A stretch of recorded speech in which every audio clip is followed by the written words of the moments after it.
atelier, il fait en effet suite au premier atelier sur le dossier MDPH qui est toujours en ligne sur YouTube, que vous pouvez consulter, qui reprenait le dossier page par page.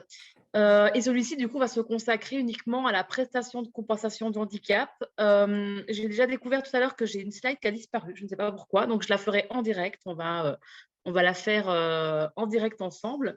Donc, je suis Stéphie Kell. Je suis assistante sociale à l'Association française d'Axis Friedreich depuis 2016. Également auprès de la CSC, donc connaître les syndromes cérébelleux, et l'association de la maladie de Strümpel-Lorrain. Et donc, ça fait 10 ans que je travaille dans le handicap, donc j'ai une connaissance assez fine de ces dispositifs. Donc, voilà, j'espère pouvoir vous apporter des réponses et des éclairages, en tout cas sur son fonctionnement. Voilà. Pour l'atelier de ce soir, on va aborder en tout premier la question de l'éligibilité, parce que c'est la plus importante, c'est-à-dire comment est-ce qu'on peut être éligible à la PCH et à quelle PCH, à quelle prestation de compensation du handicap. Ensuite, on va aborder chacune de ces prestations dans le détail, donc en commençant par l'aide humaine, qui correspond à la PCH volet 1. Vous allez voir, après, je vais vous parler de volet, et je parle du sport.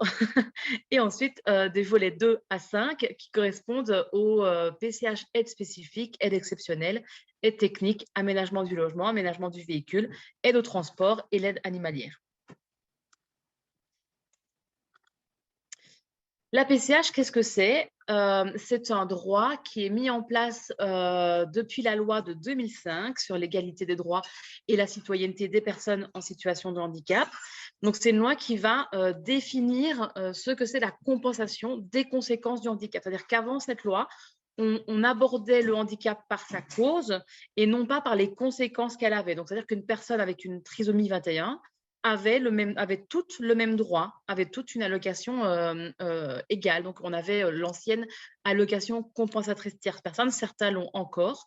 Cette allocation compensatrice tierce personne est toujours attribuée aux personnes qui l'ont depuis toujours, mais si elles voudraient aujourd'hui passer à la PCH, elles ne pourraient pas revenir en arrière et redemander l'allocation tierce personne, qui était des montants forfaitaires. Là, on est sur un droit qui va s'adapter à chaque personne de façon individuelle, avec un nombre d'heures individuelles. Donc, cette compensation, elle va prendre en compte la nature de la déficience, l'âge de la personne et son mode de vie. Ça, c'est vraiment important. On va vraiment partir de la nature de la déficience.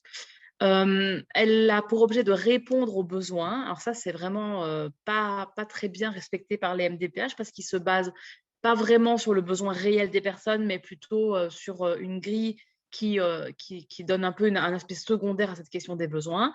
Et cette compensation va agir sur la scolarité, sur l'enseignement, l'éducation, l'insertion professionnelle, l'aménagement du domicile ou le cadre de travail pour amener la personne en situation de handicap à exercer pleinement sa citoyenneté et sa capacité d'autonomie dans le milieu ordinaire et dans la société. Pour l'éligibilité, on va aborder 3 aspects d'éligibilité. On va d'abord aborder la question de la difficulté, ensuite des conditions pour accéder à cette éligibilité et ensuite les actes. Pour obtenir une éligibilité à l'ensemble de la PCH, donc que ce soit de l'aide humaine ou de l'aide animalière ou de l'aide à l'aménagement du logement, il faut présenter une difficulté absolue ou 2 difficultés graves parmi 19 activités. Je vais vous les présenter juste après, ces 19 activités, et on définira aussi juste après ce que c'est une difficulté absolue et une difficulté grave. En tout cas, ça, c'est le petit schéma pour savoir déjà par quoi la MDPH démarre. Donc, il constate que vous présentez, vous ou votre proche, une difficulté absolue ou 2 difficultés graves parmi les 19 activités. Si vous n'en avez aucune, vous n'êtes pas éligible à la PCH. Vous relevez d'une difficulté absolue ou de 2 graves dans les 19. Là, on va voir si dans les 19 activités, vous avez une difficulté absolue ou 2 graves à 5 actes essentiels, je vous les donnerai également, ou pas. Parce que si on n'a pas, on a juste une difficulté absolue ou 2 graves sur les 19 activités, on peut cependant être éligible aux éléments du volet 2 à 5 de la PCH. Ça correspond à tout ce qui est aide, aménagement au logement, aménagement du véhicule, surcoût de transport, mais ça ne comprend pas la PCH aide humaine. Le volet 1, c'est la PCH aide humaine. Donc, pour avoir accès à toutes les PCH, dont la PCH aide humaine particulièrement. Il faut avoir une difficulté absolue ou 2 difficultés graves parmi les 5 actes essentiels. Et je vous les donne juste après.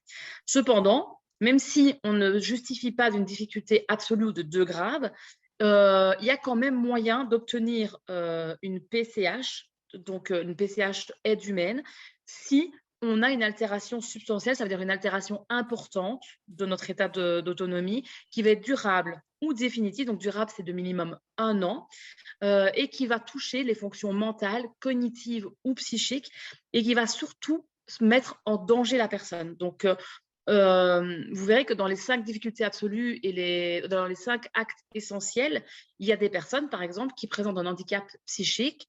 Elles ont les capacités de répondre aux 5 actes essentiels, mais dans leur vie de tous les jours, elles se mettent en danger du fait d'altérations mentales, cognitives ou psychiques sur leur quotidien. Et de cette mise en danger amène un besoin de surveillance. Et si le besoin de surveillance, il est de plus de 45 000 par jour, on ouvre droit à la PCH aide humaine. Donc ça, c'est pour vous montrer un peu le schéma de réflexion de la MDPH. Si Pardon, Stéphie, oui. Je me permets de vous couper Oui, parce que pas de problème. Parce que certains demandent si on peut agrandir éventuellement l'écran. Alors, c'est en plein écran. Par contre, je vais le mettre en détail juste après, si vous voulez. Ça va s'afficher en plus gros. OK, merci. Mais c'est déjà en plein écran, normalement. C'est bizarre. D'accord, merci. Hop. C'est peut-être parce que vous le voyez en trop petit. On voit ton écran personnel avec la diapositive suivante et les notes. Et c'est bon tout plein écran ce qu'on voit. Ben, c'est bizarre. Ah, attends, peut-être que je sais pourquoi. Hop, on va faire ça. On va arrêter ça. Voilà, c'est parfait. Ah, c'est parce que j'ai un double écran, c'est mon côté geek. Voilà. Ah, bah parfait. Merci. On va relancer ça. Merci, Stéphie. Pas de souci. Là, c'est mieux du coup? Là, on ne te voit que toi, on ne voit plus la diapositive. Ah, c'est parce que tu as partagé. C'est parfait. Merci. Hop. Est-ce que là, c'est bon? Vous voyez la diapo en grand? Impeccable. Merci. Ah, super. Parfait. Donc voilà, là, du coup, vous le voyez un peu, vous le voyez mieux, en effet. Donc, on a ces activités et ces actes essentiels qui permettent d'obtenir ou non la PCH aide humaine. Comme vous pouvez le voir, quand une personne a un besoin de surveillance parce qu'elle se met en danger, si on atteint plus de 45 minutes de besoin de surveillance, on ouvre droit à la PCH jusqu'à 6h05 par jour. Ça, c'est le plafond de la PCH aide humaine d'après les lois. On le sait, on peut obtenir 7, 8, 9, 10 heures par jour. Quand on a un besoin spécifique et que l'MDPH peut faire des dérogations à ce montant maximum, mais ça demande de le justifier. Si, quand vous voyez à côté, on répond à la condition d'avoir une difficulté absolue ou 2 graves à 5 des actes essentiels, qu'en plus on s'expose à un danger, qu'on a une altération durable et définitive de nos fonctions mentales, cognitives ou psychiques, on peut être éligible à la surveillance à l'aide humaine qui est plafonnée, elle, à 3 heures par jour. Donc après, vous voyez, on commence déjà à pouvoir presque cumuler. Et si on répond oui aux 5 actes essentiels et qu'en plus, on a besoin d'aide dans les actes essentiels du référentiel et qu'on a en plus besoin d'une aide totale, là, on peut aller à l'aide humaine plafonnée jusqu'à 24 heures par jour. Donc, c'est pour ça que parfois, la MDPH vous dit, mais vous avez le maximum, c'est-à-dire 5h06 par jour, parce qu'en fait, vous n'avez pas besoin d'aide totale dans la plupart des actes essentiels ou d'une aide quasi constante. C'est pour ça qu'ils ne peuvent pas dépasser les 6h05 par jour. Là, je vous ai mis vu que vous aurez le PowerPoint également, c'est pour l'avoir en plus gros pour ceux qui auraient une moins bonne vue et qui voudraient le voir en plus de détails. Donc, quand on est dans la partie non, on ne peut pas avoir l'éligibilité à la difficulté absolue ou grave. Voilà les conditions pour arriver jusqu'à la question de l'éligibilité. Donc, c'est atteindre 45 minutes de surveillance parce que la personne s'expose à un danger du fait d'une pathologie mentale, cognitive ou psychique. Alors que quand on a un besoin d'aide dans les actes de la vie quotidienne, donc là, on est sur du handicap moteur et des besoins d'aide physique, là, on cumule et on peut atteindre justement cette éligibilité déplafonnée jusqu'à 24 heures par jour. La semaine dernière, j'ai vu un dossier à 27 heures sur 24, donc du double aide à domicile.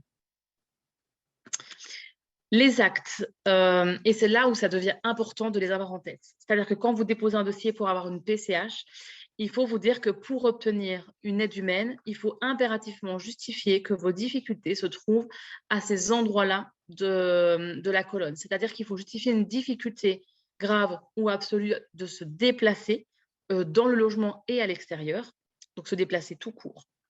Une difficulté grave ou absolue de faire sa toilette, ça veut dire se laver et prendre soin de son corps dans son entièreté. C'est l'élimination, c'est assurer l'élimination et aller aux toilettes en autonomie. La difficulté à s'habiller ou à se déshabiller et à manger ou boire. Ça, c'est les 5 actes qui vont donner accès à l'aide humaine. Donc, c'est là-dessus qu'il faut aller quand on veut débloquer, une aide humaine. Par contre, si on veut juste débloquer une aide pour l'aménagement du logement ou une aide pour l'aménagement du véhicule ou pour du matériel, type un fauteuil ou quelque chose comme ça. Bon, au sens où on a un fauteuil, généralement, on a l'aide au déplacement, donc on a l'aide humaine. Mais qu'est-ce que ça pourrait être? Une barre de douche, par exemple. On a encore qu'à se marcher, mais on a besoin d'un appui dans la douche.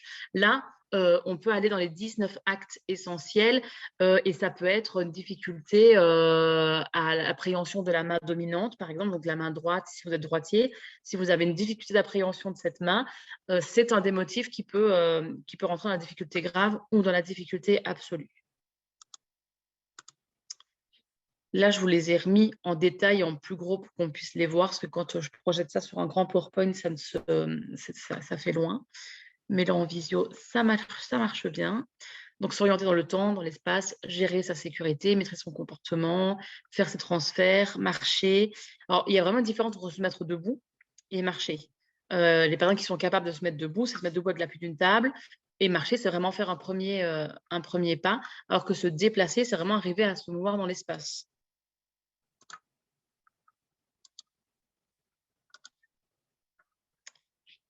Se laver, s'habiller et prendre ses repas, c'est vraiment l'entretien personnel, c'est vraiment l'onglet qui permet d'obtenir des droits à l'aide humaine.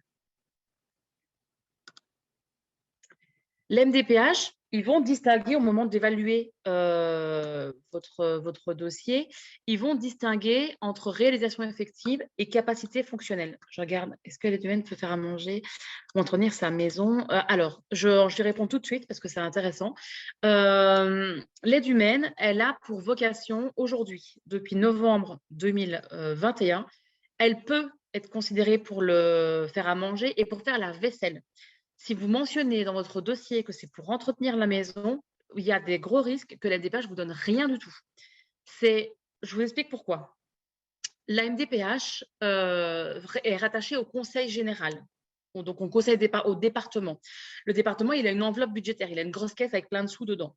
Dans cette grosse caisse, avec tous ces sous, il va en dispatcher en fonction des différents services. Donc, il va en donner un petit peu à la protection de l'enfance, il va en donner au service social départemental, il va en donner à la MDPH et il va en donner à l'aide sociale. D'accord, l'aide sociale du Conseil général qui est donnée en fonction des départements. Dans l'enveloppe aide sociale du département, il y a différents items. L'aide sociale, elle permet de financer les frais d'hébergement pour les personnes qui sont en établissement, personnes âgées ou personnes handicapées. Donc, par exemple, les femmes, les foyers de vie, les EHPAD, l'aide sociale va contribuer à ça. L'aide sociale contribue aussi à l'aide à la livraison de repas pour les personnes âgées ou les personnes en situation de handicap en fonction des revenus. Et surtout, l'aide sociale du département, elle permet aussi de financer de l'aide ménagère en fonction des ressources. Le montant de cette aide, de l'aide sociale du département pour l'aide ménagère, il est soumis à condition de ressources, sauf qu'en fait, l'AH a augmenté, on est arrivé à plus de 900 €, alors que le montant de plafond de ressources de l'aide sociale, il est resté très bas, il est resté au niveau du minimum vieillesse. Donc, en fait, ça veut dire que seules les personnes âgées percevant le minimum vieillesse ou moins que ça, ce qui n'est pas possible, mais seules les personnes qui perçoivent vraiment peu de revenus peuvent demander cette aide à l'aide ménagère par le Conseil général. De ce fait, le Conseil général, ils se sont dit, quand ils ont pensé ce dispositif, c'était avant que l'AH soit un montant aussi élevé, c'était du temps où l'AH était encore à 786 €, c'est-à-dire en 2010-11. Et à ce moment-là, le plafond de ressources de l'aide sociale était équivalent à l'AH. Ça veut dire que les personnes qui avaient l'allocation adulte handicapé, elles pouvaient demander l'aide ménagère au département et elles auraient pu la demander à la MDPH. Pour ne pas qu'une personne reçoive 2 fois un montant pour un même acte, ça n'a pas été mentionné dans la PCH aide humaine. Ils se sont dit, si les personnes handicapées, elles ont besoin d'aide pour le ménage, elles demanderont l'aide sociale. Voilà, c'est pour ne pas donner 2 fois la même chose. Ils se sont dit, si on met 2 fois et qu'ils n'ont pas de lien entre eux, l'aide sociale du département et la MDPH n'ont pas de lien. Du coup, ils ne peuvent pas savoir si une personne en situation de handicap a demandé ce droit et ils ne peuvent pas contrôler. Donc, vu qu'ils ne veulent pas donner 2 fois le même montant, ils ont décidé que ça ne rentrerait pas dans les cases de la PCH. Il y a certains départements qui sont intelligents, qui se disent qu'une personne en fauteuil, elle ne peut pas passer le balai. Bon, j'en ai vu le faire. Dernièrement, j'ai vu dans un établissement pour enfants qu'ils avaient adapté des fauteuils pour y mettre des balais. Mais bon, quand même, passer le balai en fauteuil, c'est quand même pas une évidence, ni quand on a des pertes d'équilibre et qu'on marche encore un petit peu. Donc, entretenir son ménage, sa maison, quand on est fatigué, qu'on a des pertes d'équilibre, qu'on ne tient pas super bien sur nos deux guiboles, c'est pas simple. Donc, il y a des départements qui sont plus intelligents que d'autres, qui se disent, en fait, au lieu de donner 20 heures d'aide humaine à une personne, on va leur donner 23 ou 24 et en fait, il pourra faire de l'aide ménagère. Au-delà de ça, il y en a qui reçoivent juste 20 heures et qui se disent, en fait, les 20 heures, elles sont prévues normalement pour m'aider à faire ma toilette. Mais ce que je vais faire, c'est qu'un jour par semaine, ma douche, elle passera à la trappe et je demanderai à mon aide à domicile de faire le ménage. Sauf que pour compliquer les choses, il y a des services d'aide à la personne qui se sont dit, oh là là, la PCH, elle n'est pas prévue pour ça. Donc nous, nos aides à domicile, elles ne le font pas. Donc, j'entends parfois des personnes qui disent, nous, l'aide à domicile, elle refuse catégoriquement de faire le ménage parce que la PCH ne permet pas de faire le ménage. Bon, là, on en est dans de l'absurdité sans nom. C'est-à-dire que le conseil venir vérifier ce que fait l'aide à domicile chez vous. Donc, si votre service prestataire vous dit, non, mais la PCH, ça ne fait pas l'aide ménagère, changez de service prestataire parce que vraiment, on en est à un niveau, de débilité absolue parce que la loi rend déjà les choses impossibles. Or, si en plus de ça, les services prestataires s'y mettent, on n'est pas sorti de l'auberge. Donc, voilà, normalement, on en fait ce qu'on veut. Une fois qu'on a les heures de PCH, on l'utilise comme on l'entend, comme on le veut. Ils ne viennent pas contrôler ça. Voilà. Pour la réponse, je pense, très complète de cette question. Donc, faire à manger, maintenant, c'est bon. Et faire la vaisselle, maintenant, c'est considéré dans les actes, dans les actes de l'aide humaine. Donc, la MDPH, ils vont faire une distinction entre la réalisation effective et les capacités fonctionnelles. La réalisation effective, c'est la façon dont vous allez vivre dans votre quotidien avec des fonctions facilitateurs que vous allez mobiliser ou des obstacles. D'accord? Donc, en fait, ils vont tenir compte de votre vie chez vous avec les obstacles que vous pouvez rencontrer. Donc, par exemple, une porte d'entrée qui pèse 12 kg, qui est hyper lourde, que vous êtes incapable de tirer, ça va être un obstacle à votre déplacement vers l'extérieur. Une cuisine qui n'est pas du tout accessible, ça va être un obstacle à votre vie dans le quotidien. Donc, chaque espace qui sera un obstacle pour faire un acte de la vie quotidienne, ça va rajouter des points, entre guillemets, à votre dossier pour pouvoir obtenir ce droit. Ils vont aussi regarder ce qui est facilitateur, c'est-à-dire que si vous avez une maison qui est accessible, que dans votre salle de bain, vous avez une douche à l'italienne avec un siège de douche, des barres d'appui, etc., et que finalement, vous êtes capable de vous transférer toute seule, ils ne vont pas compter que vous avez besoin d'aide pour la toilette, même si vous êtes fatigable et que ça devient difficile de le faire. Donc, il faut vraiment justifier sa fatigabilité par le dossier médical. Ils vont prendre en compte également l'environnement humain de la personne, c'est-à-dire que quelqu'un qui a un proche, hélas, il aura moins d'heures parce que la MDPH va considérer que la présence de ce proche va jouer dans l'autonomie et dans le maintien à domicile, contrairement à quelqu'un qui serait tout seul.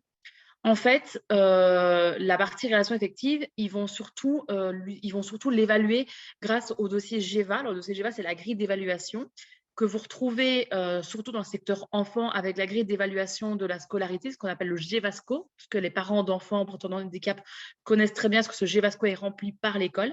Mais dans le secteur adulte, ce sont les gestionnaires de cas qui vont remplir ce GEVA. Et en fait, ça va donner plein de points. Je vais vous le montrer juste après. Donc, ça ne va pas se limiter aux 19 activités d'éligibilité de la PCH, mais il va y aussi avoir une cotation des activités en fonction de ce fameux volet 6 du GEVA que je n'ai pas. Je n'ai jamais réussi à obtenir ce document personnellement pour pouvoir le voir. Mais en tout cas, c'est un ensemble de critères qui donnent des heures plus ou moins importantes et qui évaluent la réalisation essentielle des actes de la vie étudiante dans un contexte. Voilà, ils vont vraiment aller besoins. Donc, ils vont prendre en compte normalement tous les éléments. Alors, vous me dites, oui, mais comment ils prennent en compte s'ils ne viennent pas à domicile et qu'ils ne nous rencontrent même pas? Bonne question. Je ne peux pas y répondre. Ils mettent du coup en relation les réalisations effectives des actes de la vie quotidienne face à vos capacités fonctionnelles. La notion de capacité fonctionnelle, elle est définie par un classement international du handicap. Donc, le dernier date, je crois, de 2012, si je ne dis pas de bêtises. Il a été revu suite à la loi de 2005. Et donc, en fait, c'est l'aptitude à la personne à effectuer une tâche ou à mener une action dans son environnement normalisé, donc dans un environnement sans adaptation. Donc, ils vont vraiment regarder ces deux choses-là. Donc, la détermination du niveau de difficulté, elle se fait en référence à la réalisation de l'activité par la personne du même âge, mais qui n'a pas de problème de santé. Donc, par exemple, un jeune homme de 30 ans qui est porteur de la laxie de Friedreich, il va être comparé à un jeune homme de 30 ans qui n'a pas de maladie. Et ils vont se dire, en fait, lui, qu'est-ce qu'il ne fait pas par rapport à lui et qu'est-ce qu'il a besoin pour tendre à devenir ce jeune homme de 30 ans qui n'a pas de handicap. Et c'est là-dessus qu'ils vont venir évaluer ce qu'ils peuvent donner. Donc, c'est pour ça que des fois, il faut avoir un refus, parce qu'en fait, ça se voit, c'est surtout marqué au niveau des enfants, parce qu'ils peuvent dire, mais en fait, un enfant de 4 ans, c'est un enfant qui a besoin d'être surveillé, qu'il ait un handicap ou pas, il a besoin d'une surveillance. Donc, c'est là où il faut faire preuve de créativité pour dire à l'MDPH, bah, attention, OK, il a 4 ans, mais en fait, le handicap, moi, il fait des risques d'épilepsie, il a des risques de chute, il perd l'équilibre plus facilement. Un enfant de 4 ans, ça marche plutôt bien, ça marche pas de travers. Donc, c'est là-dessus qu'il faut jouer. Donc, ils vont vraiment vous comparer à quelqu'un qui n'aurait pas de problème de santé dans la même situation que vous et voir comment lui, il se débrouillerait. Elle prend, du coup, ce qui est aussi important, c'est que l'évaluation de l'aide humaine, elle va aussi prendre en considération les symptômes. Donc, elle peut prendre en considération la douleur, l'inconfort, la fatigabilité ou même la lenteur de la personne. Ça peut faire aggraver la difficulté dès lors que ça évolue sur un long cours et ça peut jouer en votre faveur. Donc, pour avoir l'accès à la PCH, il s'agit donc d'apprécier la capacité fonctionnelle en analysant la réalisation de l'activité par la personne. Donc, ça, si elle a des capacités fonctionnelles à la faire du fait de son handicap, et est-ce qu'elle peut les réaliser dans son environnement, dans son contexte. Du coup, la difficulté grave et la difficulté absolue, on les retrouve ici. Donc, quand la MDPH va venir évaluer à domicile, ils vont prendre tous les actes, les 19 activités, avec une grille sur laquelle ils vont avoir des questions et ils vont cocher de 0 à 4.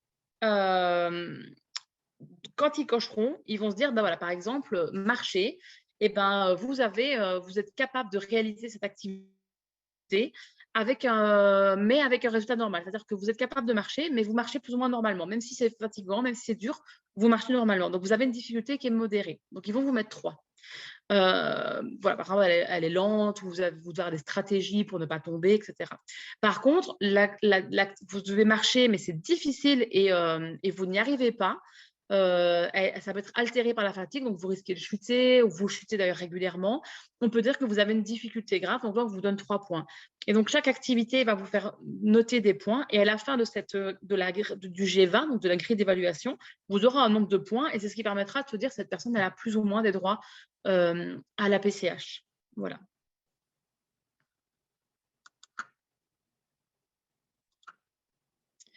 Les conditions d'attribution, alors on dit souvent que ce n'est pas soumis aux conditions de ressources, la PCH, parce qu'en effet, quoi qu'il arrive, elle est versée. Elle est versée soit à 100%, soit à 80%. Vous le verrez tout à l'heure avec chaque montant, mais vous verrez, il y a toujours 2 colonnes, une colonne de donner une prise en charge à 100% et une prise en charge à 80%. Donc, les personnes qui ont un revenu qui dépasse 27 033,98 € par an auront une prise en charge qui ne dépasse pas, auront une prise en charge à 100%.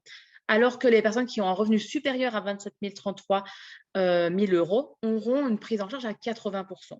Et ça, c'est les ressources du foyer qui sont prises en compte. Il faut résider de façon stable et régulière en France. Vous pouvez du coup toucher la PCH si vous vivez à votre domicile ou en établissement. En effet, si vous vivez dans un établissement, vous pouvez également toucher cette PCH. Pas de questions.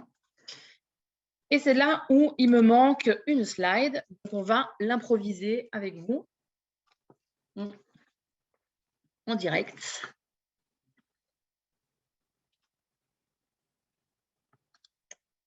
Et je vais vous la faire en direct, vous l'écrire et vous la dire tout haut. L'aide humaine. Pardon Stéphie, Oui, juste, oui. il y a une petite question là en live concernant les ressources où Oui. il est demandé est-ce que les ressources des parents sont prises en compte pour un jeune par rapport au montant que nous avons évoqué? Oui, tout à fait. C'est ça. C'est les ressources des parents qui sont prises en compte. Okay. Sachant que du coup, la différence, elle est entre 100% et 80%. Ça fait vite, ça peut vite monter quand en effet, on a un gros montant d'aide. Mais ce n'est pas pour tous les droits. Ce n'est pas systématique, ce 80 ou ce 100%. Donc, l'aide humaine est une aide apportée par une tierce personne. Cette tierce personne, ça peut être une personne salariée, alors on va mettre des guillemets, formée, qui est embauchée par un service prestataire.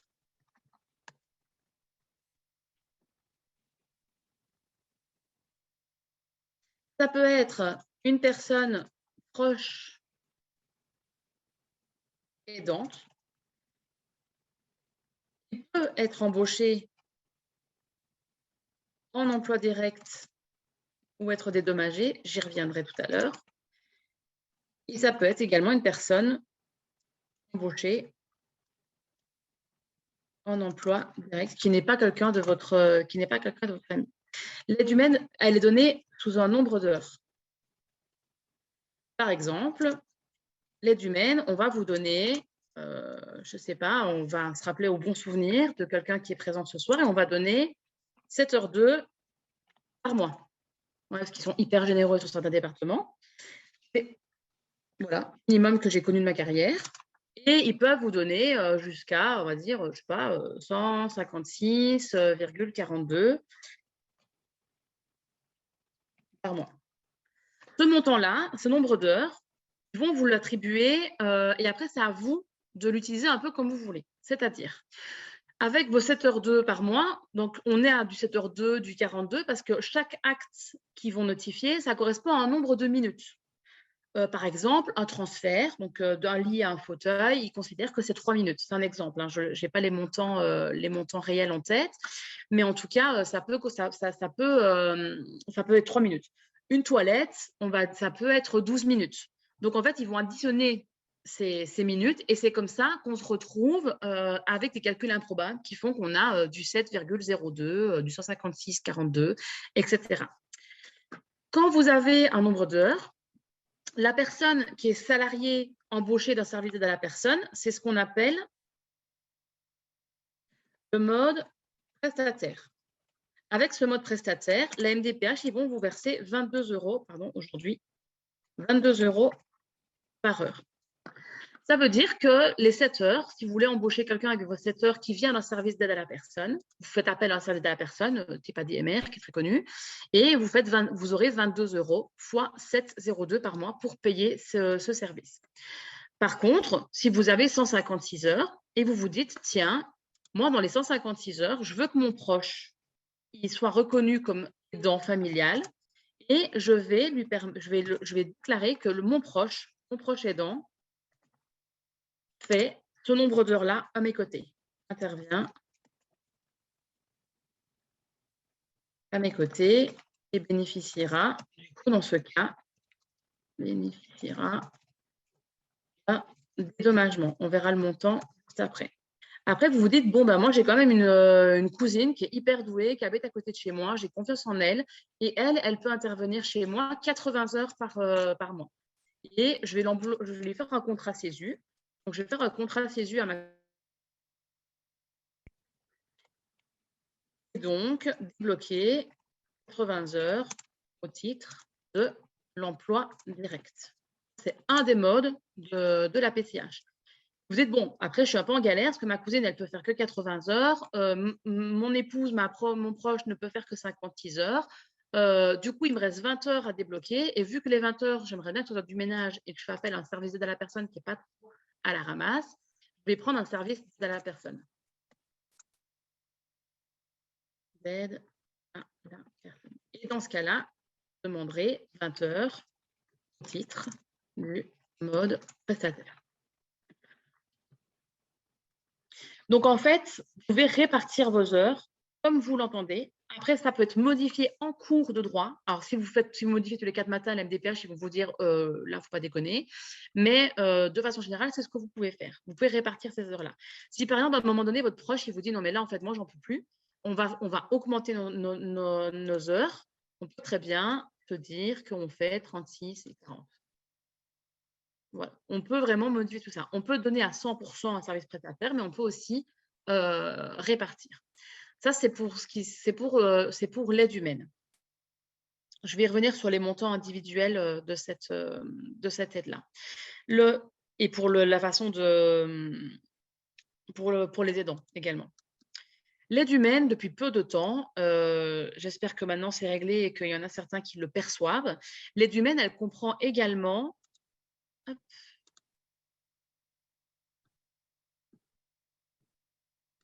Le montant ne dépend pas du département. Le nombre d'heures ne dépend pas du département. Si, le nombre d'heures dépend du département, en effet. C'est-à-dire que si vous avez un département qui est plutôt généreux, ils vont vous donner un nombre d'heures, OK. Mais comme je vous l'ai dit dans l'exemple, il y a un département de France qui a donné 7h02 à quelqu'un qui se déplace en fauteuil. Voilà, par mois. J'avais compris que la question portait sur les seuils de ressources. Non, ce n'était pas ça? Ah, non, par contre, tous les montants, le montant par heure, les seuils de ressources, tout ça, c'est national. C'est un décret national, c'est un décret de loi. Par contre, l'attribution d'un nombre d'heures, ça, c'est personnel dépendant du gestionnaire qui va évaluer le dossier. Et ça peut même dépendre en inter d'un département en fonction de qui a étudié votre dossier. D'accord, donc les 22 euros d'aide Ouais. par heure, c'est tout département confondu. Oui, qu'on soit dans c'est un décret de loi. Voilà, d'accord, merci. Tout à fait. Par contre, petit point d'attention, c'est qu'avant, on était à 18,90 €, on est passé à 19,19 €. Après, on est passé à 20 €. Là, on est passé à 22 €. J'ai demandé à des aides à domicile salaire augmenté. Les 2 € ont été rajoutés, je ne sais pas dans la poche de qui. Parce que pour l'instant, les aides à domicile, elles ne l'ont pas, ces 2 €-là, net dans leur poche, ni brut d'ailleurs. Elles n'ont vraiment pas eu d'augmentation de leur salaire. Donc, il y a 2 € qui ont été rajoutés et je pense qu'ils ont été mis dans la poche des services d'aide à la personne, mais pas dans la poche des aides à domicile. Ça a été clairement augmenté parce qu'on a un gros souci avec les services d'aide à domicile parce qu'il n'y a plus personne qui veut travailler. En même temps, c'est des salariés qui ont les pires conditions de travail de tous les métiers que je connais, avec des horaires qui vont de 7 h du mat à 22 h, entrecoupés de 3 heures sans bosser, qui vont faire une demi-heure par-ci, 1 heure par-là, avec des temps de trajet qui ne sont pas rémunérés. Donc, elles sont payées que à la prestation. Au final, elles font des journées de dingue en travaillant très peu. On leur charge la mule en heures dès le début de leur contrat, on les envoie partout pour qu'elles aient un gros salaire qui tombe et beaucoup d'heures de travail. Dans leur convention collective, elles ont le droit de travailler 6 jours sur 7, dont travailler tous les week-ends. Elles ont vraiment une convention collective qui permet à leur employeur de faire ça. Donc, c'est des salariés qui, pendant les 6 premiers mois de leur poste, elles vont avoir des heures, beaucoup d'heures. Elles vont beaucoup travailler, elles vont avoir des salaires qui vont être, entre guillemets, OK. Et puis, une fois qu'elles auront vraiment beaucoup bossé, l'employeur, il va commencer un peu à diminuer. Et vu qu'elles ne savent pas d'un mois à l'autre combien d'heures elles vont avoir auprès des particuliers, elles ne savent pas trop quel salaire elles vont avoir. Donc, c'est vraiment des salariés hyper précaires. On ne reconnaît pas ceux qui sont formés, ceux qui ont fait le diplôme d'État d'auxiliaire de vie sociale ou le diplôme d'État aujourd'hui d'accompagnant éducatif et social. C'est le nouveau terme des auxiliaires de vie. Ces personnes, elles ne savent pas. Elles ne sont pas reconnues sur leur diplôme. Elles ne savent pas comment elles vont être payées le mention parce qu'elles ne sont jamais au courant de leur horaire sur les mois à venir. Elles ne sont pas payées entre 2 missions. Elles font parfois 1 heure par-ci, 1 heure par-là. C'est vraiment un contexte de vie très particulier. Ce qui explique qu'aujourd'hui, on a un peu tiré sur la corde et qu'on se retrouve avec des très grosses difficultés à recruter parce que plus personne ne veut faire ce métier. Je vois qu'il y a une question. Alors, 25 € de l'heure, ça doit être soit une augmentation du conseil départemental, mais dans la loi, c'est 22 € de l'heure. Alors, peut-être que c'est la MDPH qui donne 25 € de l'heure, Tony, ou c'est le coût d'une heure d'aide à domicile à un prestataire? Alors, il y a eu les deux là. Au début, on a eu comme info au niveau du prestataire de service qui est passé de 22,30 € de l'heure à 25. Ah, ok. Par contre, par la suite, en effet, j'ai reçu un courrier du conseil départemental pour qu'il s'aligne par rapport à ça. Voilà, ah oui. Alors oui, en effet. Voilà. Il y a des départements, donc la loi dit que c'est 22 € de l'heure, et le montant qui est donné par le département peut dire à certains services d'aide à la personne, facturer 25 € de l'heure, et nous, on va s'aligner à ce que vous faites comme montant pour vous payer. Il y avait des services d'aide à la personne qui étaient déjà à 22 € de l'heure et le département intervenait. Mais ça, normalement, ça n'impacte pas, entre guillemets, les personnes parce que les services d'aide à domicile qui sont conventionnés par le département, normalement, pour les personnes, c'est transparent pour vous, le montant d'heure. Sauf si vous êtes chercher un service qui n'est pas conventionné par l'État, qui vous facture 27 € de l'heure, alors que l'État vous en donne que 22. Mais il faut chercher un service, en effet, conventionné. Pour revenir sur l'aide humaine, aujourd'hui, donc depuis quelques mois, peut-être cette année parce que le temps passe beaucoup trop vite, l'aide humaine comprend également la possibilité de rémunérer un intervenant pour vous aider dans le quotidien pour élever votre enfant si vous êtes en situation de handicap. Donc ça, c'est tout nouveau. C'est la PCH aide humaine parentalité qui sont des montants forfaitaires qui sont donnés à certains âges de l'enfant et par mois en fonction de la situation. C'est débloqué normalement automatiquement pour toutes les personnes qui perçoivent une PCH aide humaine et qui déclarent avoir eu un enfant. Et ça va de la naissance jusqu'aux 7 ans de l'enfant de façon dégressive. La PCH aide humaine, c'est aussi deux prestations forfaitaires. La prestation forfait surdité pour les personnes qui ont une surdité supérieure à 70 décibels. Elles ont droit à 413,40 € par mois, automatiquement, si elles justifient une surdité à 70% supérieure à 70 décibels. Et pour les personnes atteintes de cécité, donc qui ont une vision centrale nulle ou inférieure à 1/20 de vision normale, elles peuvent bénéficier soit d'un forfait de 20 heures par mois, soit de 680, qui correspond à 680 € par mois, ce forfait, qui se cumule à de la PCH aide humaine si jamais elle cumule avec un autre handicap. Les montants, du coup, ils ont été revalorisés au 1er janvier 2022. Donc, pour l'emploi direct, on est passé à 14,33 € l'heure et 15,03 € si la personne elle a des actes d'aspiration endotrachéale. Et on voit ici que pour les personnes qui ont des ressources supérieures à 27 000 € par an, on est sur 80% dans la limite de 14,33 € de l'heure. Le service mandataire, je n'en ai pas parlé tout à l'heure, mais en fait, c'est comme si vous alliez recruter une aide à domicile dans un vivier d'aide à domicile comme de l'intérim, en fait. Et c'est vous qui allez être l'employeur. Mais par contre, la boîte va gérer le contrat, la paye, etc. C'est comme si vous allez chercher un salarié dans une boîte intérim, mais vous devenez l'employeur de celle-ci. C'est un mode un peu particulier. Le gré à gré, donc c'est le service d'aide à la personne directement. Et les dents familiales, on a 4,13 € de l'heure jusqu'à 6,19 € si les dents a arrêté ou réduit son activité professionnelle pour s'occuper de son proche. Donc, c'est un tout petit peu augmenté. Est-ce que vous avez des questions sur l'aide humaine? C'est tout bon? Deuxième aide de la PCH, c'est l'aide technique. Alors, l'aide technique, depuis novembre 2019, elle est sur facture.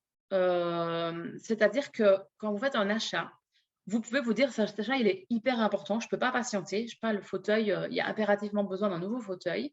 Le fauteuil, il va avoir un coût il va avoir un coût pour moi. Je peux faire l'achat de ce fauteuil et demander le remboursement dans le dossier MDPH. Attention, pour faire ça, pour le faire en remboursement sur facture, il est impératif que le matériel qui a été demandé, il doit figurer sur la liste des produits ou des prestations remboursables par la Sécurité sociale, donc la fameuse LPPR. Et s'il ne l'est pas, je vous conseille très vivement d'avoir un compte-rendu d'un ergothérapeute ou au moins d'un travailleur social, d'un éducateur qui justifie que cet achat était indispensable pour compenser votre handicap. Donc, l'aide technique, c'est toutes les aides de matériel, un fauteuil, une barre d'appui, quelque chose qui va qui est mobile, qui va vous permettre de compenser votre handicap. L'aide technique, elle apparaît aussi au niveau de la parentalité. Donc, tout à l'heure, je vous disais qu'il y avait maintenant une PCH aide à la parentalité avec des montants forfaitaires qui sont donnés pour tous les parents en situation de handicap qui ont une PCH aide humaine pour s'occuper de leur enfant. Et on a aussi aujourd'hui un bout d'aide technique qui est aussi donné, si vous la demandez, pour prendre en charge du matériel de périculture adapté. Donc, à la naissance de votre enfant, aux 3 ans et à ses 6 ans, vous avez un versement unique dégressif. Je crois que c'est 1 400 € le premier versement pour la naissance qui vous permet d'acquérir du matériel adapté, comme une planche allongée ou une poussette adaptée. C'est vraiment tout nouveau. On remerciera l'association France Handicap de s'être battue pour ça. Ah ben voilà, j'ai les montants. J'ai oublié que je les avais mis. Donc, pour l'aide humaine mensuelle forfaitaire, pour les enfants de moins de 3 ans, pour un couple dont un des parents est porteur de handicap, on est à 900 € par mois. De 3 à 7 ans, on passe à 450 € par mois. Et pour les couples monoparentales, on a 350 €. Et pour les 3 à 7, à 675 €. Et là, il faut déposer un dossier pour le demander. L'aide technique, c'est une seule fois. C'est un versement unique à la naissance de 1 400 €, aux 3 ans de l'enfant et aux 6 ans de l'enfant, 1 000 €. Et là, c'est automatique si on est bénéficiaire de la PCH, ce qui est plutôt pas mal. L'aide technique, depuis le 1er janvier, elle a aussi bougé en termes de taux. On est à 13 200 € pour 10 ans. Avant, on était à 3 290 € pour 3 ans. Là, on est à 13 200 € pour 10 ans. Elle est tarifée à au moins 3 000 €. Donc, elle est au-delà de ça, c'est majoré et déduit par la sécurité sociale. La prise partielle, donc pareil, hein, pour les personnes qui ont des revenus supérieurs à 80% dans la limite de 13 200. Ça veut dire quoi? Tout à l'heure, je ne sais pas si c'était clair sur l'aide humaine. Ça veut dire qu'un parent qui dépasse le forfait le revenu de 27 000 € par an de revenus, s'il doit acheter un fauteuil à 1 000 €, l'aide technique va lui donner 80% de ces 1 000 €. Donc, il donnera 800. Elle devra mettre 200 € de sa poche. À l'inverse, si elle n'avait pas ce revenu très élevé, elle aurait 1 000 € pour un fauteuil à 1 000 €. Mais imaginons, elle a besoin d'acheter 13 fauteuils. Elle pourrait acheter autant de fauteuils, mais elle n'aurait pas plus de 13 200 € sur 10 ans. C'est-à-dire que finalement, l'aide, elle est la même. C'est-à-dire que la personne qui ne va avoir que 80% de prise en charge, elle va peut-être pouvoir acheter, entre guillemets, faire plus de demandes. Je ne sais pas si je suis bien claire sur cette explication. Non. Si vous avez eu 10 000 €, à partir de la première demande que vous faites, elle est valable pour 10 ans, en fait. De la première demande, on compte 10 ans. Donc, il faut calculer, c'est quand la dernière fois que vous avez fait une demande avant celle-là et demande à la MDPH, à partir de quand on revient à l'année 0. Donc, logiquement, vous ne pourriez pas… alors là, oui, avec 13 200, ouais, c'est ça. Pardon, excusez-moi, j'ai mal lu votre question. Oui, tout à fait. Donc, si vous avez utilisé 10 000 € l'année dernière, il vous reste 3 200 utilisés pour les 9 ans à venir. Exactement, c'est tout à fait ça. C'est tout à fait ça.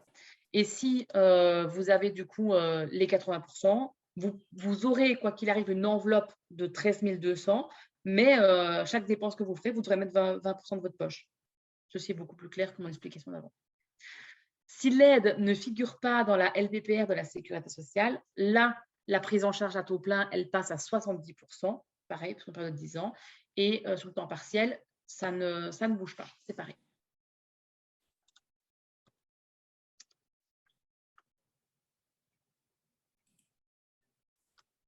Bonne question.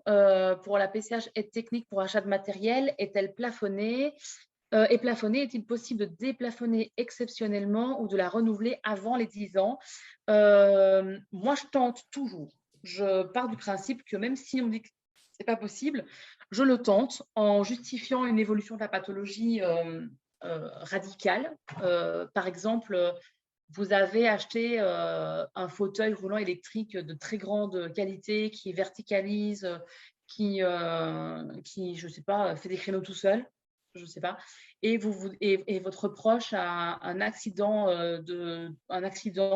ou un état de santé qui s'aggrave du fait d'une autre pathologie qui se rajoute à la sienne, et ce fauteuil, il n'a plus aucune utilité parce que maintenant, c'est une personne qui ne peut plus manipuler son fauteuil toute seule et qui a besoin juste d'un fauteuil manuel de confort. Et l'achat de l'ancien fauteuil date d'il y a, je ne sais pas, 3 ou 4 ans. Et vous savez qu'il vous reste 6 ans et ce fauteuil, il est vraiment plus du tout utilisable. Mais pour vous, vous n'avez pas le choix d'avoir un nouveau fauteuil. Je pense que ça se demande. Mais il faut vraiment bien l'argumenter de façon exceptionnelle. Tout ça, en fait, la loi, elle est faite pour cadrer et que les personnes ne changent pas de fauteuil, ne demandent pas un fauteuil à 20 000 € tous les 2 ans. Mais après, en vrai, la date limite, il faudrait demander à l'MDPH, pour les personnes qui ont un dossier depuis 2005, si elles ont déposé une aide technique en 2005, est-ce qu'ils partent du principe que du coup, vu qu'avant c'était tous les 3 ans, on était à 2005, 2008, 2008, 2011, et qu'ainsi de suite, on arrive à une… Enfin, vous voyez, je veux dire, après, comment eux, ils calculent ces tranches-là, je pense qu'ils peuvent ils n'ont pas de règles, j'imagine. Ils n'ont pas, sur leur application, cette personne est dans les 10 ans. Enfin, je pense que ça se justifie. Moi, je tente tout. D'accord. Surtout dans des pathologies évolutives, on peut avoir besoin de renouveler du matériel. Oui, tout à fait. Moi, je le tenterai. Tout à fait. D'accord. Merci.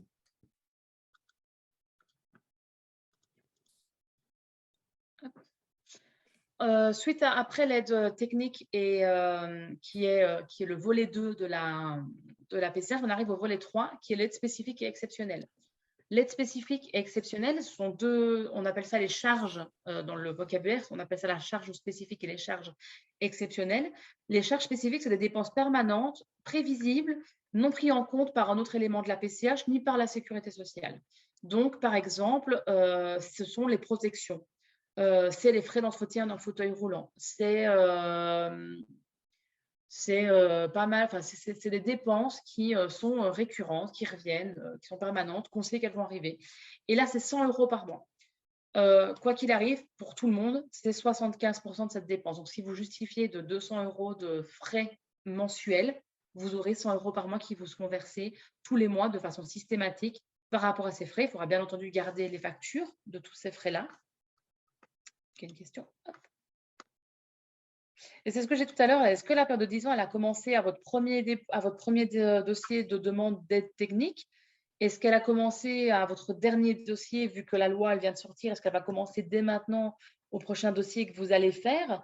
Alors, de toute façon, elle démarrera à la date du dépôt. Si elle doit démarrer, c'est plutôt une date de dépôt, parce que la date de l'accord de l'MDPH, il s'antidate à la date de votre dépôt de dossier. Donc, la date de dépôt de dossier, c'est toujours la date de référence. Vous verrez que les dates de vos notifications de droit, c'est les dates de votre dépôt de dossier. D'ailleurs, si votre dépôt de dossier, votre dossier prend 18 mois, que votre recours il prend 2 ans, si le tribunal vous accorde votre droit, ils vous font un rétroactif de 4, 5 ou 6 ans. Donc, ce sera toujours la date de dépôt de dossier, ça c'est certain. Mais à partir de quel dossier, c'est la question. Merci. Les charges spécifiques, quand on parle de fauteuil roulant, cet après-midi, j'étais en atelier avec Repère Aidant et une aidante m'a informé que la MDPH, pas la MDPH, pardon, excusez-moi, la Sécurité sociale avait un budget entretien de fauteuil et quand vous déposez votre fauteuil auprès de votre revendeur tous les ans pour l'entretien, normalement, il ne vous facture rien parce qu'il peut le facturer à la Sécu. Je ne sais pas… j'avais jamais eu cette info, donc en tout cas, elle dépose le fauteuil de son conjoint tous les ans pour révision auprès de son revendeur et elle n'a jamais rien payé parce que c'est la Sécu qui finance ce fauteuil. Pareil, cet après-midi, j'ai appris que les chaussures orthopédiques sont également prises en charge par la Sécu jusqu'à 2 par an. Mais ça pourrait être une charge spécifique également qui pourrait être demandée. Les charges exceptionnelles, ce sont des dépenses ponctuelles liées au handicap et non prises en compte par un autre élément de la PCH. Donc, par exemple, on va avoir l'acquisition ou la réparation d'un lit médicalisé, d'un lit double.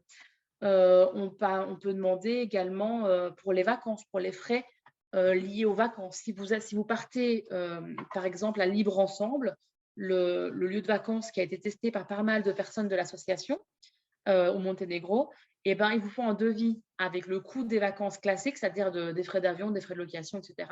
Et combien va coûter le séjour du fait du handicap. Donc, pour avoir la différence, et cette différence, vous pouvez la demander au titre de l'aide exceptionnelle à la MDPH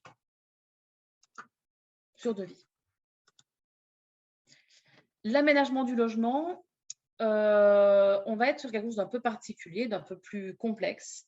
L'aménagement du logement, ce sont des travaux qui vont compenser les limitations d'activité, soit à titre définitif, soit à titre provisoire, sachant qu'ils sont un peu moins généreux sur le titre provisoire. Et dans ce deuxième cas, quand c'est provisoire, il faut une durée prévisible d'au moins 1 an avant de pouvoir faire les travaux. L'aménagement du domicile, c'est du domicile de la personne qui héberge la personne en situation de handicap. Donc, elle n'est pas obligatoirement locataire du lieu où elle est, il faut qu'elle soit hébergée sur ce lieu-là. Le fonctionnement, il est un peu particulier, mais après, je vous fais un calcul pour vous expliquer. Je vais vous montrer comment le calcul est fait. Donc, on va partir toujours sur base du taux plein, donc des 100% pris en charge. Et donc, pour des travaux qui coûtent moins de 1 500 €, la MDPH vous remboursera 100% du coût de ces travaux, qui coûteraient moins de 1 500 €. Au-delà de travaux de 1 500, donc des travaux à 2 000, 3 000 ou 4 000, la MDPH ne vous donnera que 50% sur ces travaux-là, dans la limite de 10 000 € sur 10 ans. Je vous montre ce que ça fait. Je vous le fais en direct. Je garde mes petits exemples pour vous avoir en tête. Donc, par exemple, vous voulez installer une barre d'appui dans la douche. Cette barre d'appui, elle va vous coûter, je sais pas, elle va vous coûter 500 €. La MDPH, ils vont vous donner 500 €. Ils vont vous donner 100%. Parce qu'on est sur des travaux qui coûtent moins de 1 500. Ça veut dire que pour le reste des 10 prochaines années, il vous reste 950 €, 9 500 € pour les 9 ans à venir. D'accord? Dans le cas numéro 2, vous avez des travaux. Vous voulez installer une douche à l'italienne et la réfection de votre salle de bain vous coûte 5 000 €. C'est le devis que vous avez. Vous avez 2 devis. Les 2 devis sont plus ou moins à 5 000 €. À savoir que quand ils aménagent le logement, ils vont payer tout ce qui est du fait du handicap. C'est-à-dire que si vous prenez une salle de bain, vous installez une douche à l'italienne, mais que vous carrelez l'entièreté de votre salle de bain, l'MDPH, ils vont considérer que le carrelage, c'est 10 mètres, c'est, je sais pas, 5 mètres carrés, ce qui correspond au carrelage d'une salle de bain, d'une douche, et ils ne financeront que 20 mètres carrés de vos carrelages. Ils ne payeront pas le carrelage de la salle de bain en entier. Donc ça, c'est vraiment important. Si vous voulez un pommeau de douche hyper canon, qui va vous coûter super cher, la MDPH, ils vont aller sur un catalogue à eux, ils vont regarder le prix d'un pommeau de douche classique. Si le pommeau de douche classique, c'est 200 €, ils vous donneront 200 €. Mais vous avez choisi un pommeau de douche à 1000, ils vous donneront 200. Donc, il faut avoir conscience de ça. Sauf si vous allez chercher un pommeau de douche hyper ergonomique qui permet d'être manipulé, etc. et que c'est vendu par un revendeur qui est reconnu par la MDPH et qui propose un pommeau de douche particulier, là, ils financeront. Mais il faut savoir que la MDPH, ils vont financer que ce qui est en relation avec le handicap. Les travaux, dans ce cas, coûtent plus de 1 500 €. Donc, dans ce cas-là, ils vont vous donner que 50% de ce montant, soit 1 500 €. Ce qui veut dire que pour les 9 prochaines années, il vous restera 1 900 € à utiliser pour les 9 prochaines années. D'accord? Pour le reste, vous avez la fondation Leroy Merlin, qui est une fondation qui permet de financer des aides à domicile, pour de l'aménagement, pardon, pas des aides à domicile, de l'aménagement du logement, excusez-moi. Et c'est sur dossier. Donc, il faut vous rendre dans le magasin Leroy Merlin le plus proche. Vous demandez à une personne responsable de la fondation, qui est généralement un salarié qui se rend disponible bénévolement. Il va venir à votre domicile, il va évaluer les travaux que vous voulez faire, il va vous aider à monter le dossier et il va présenter votre dossier en commission pour vous le soutenir et que vous puissiez obtenir une aide financière pour les travaux. Vous n'avez pas l'obligation d'aller chercher votre matos chez Leroy Merlin, les artisans Leroy Merlin. Vous prenez les artisans que vous voulez, le matos où vous voulez, mais la fondation, elle finance tous les travaux d'aménagement de logement liés au handicap. Sous condition de revenus? Sous condition de revenus?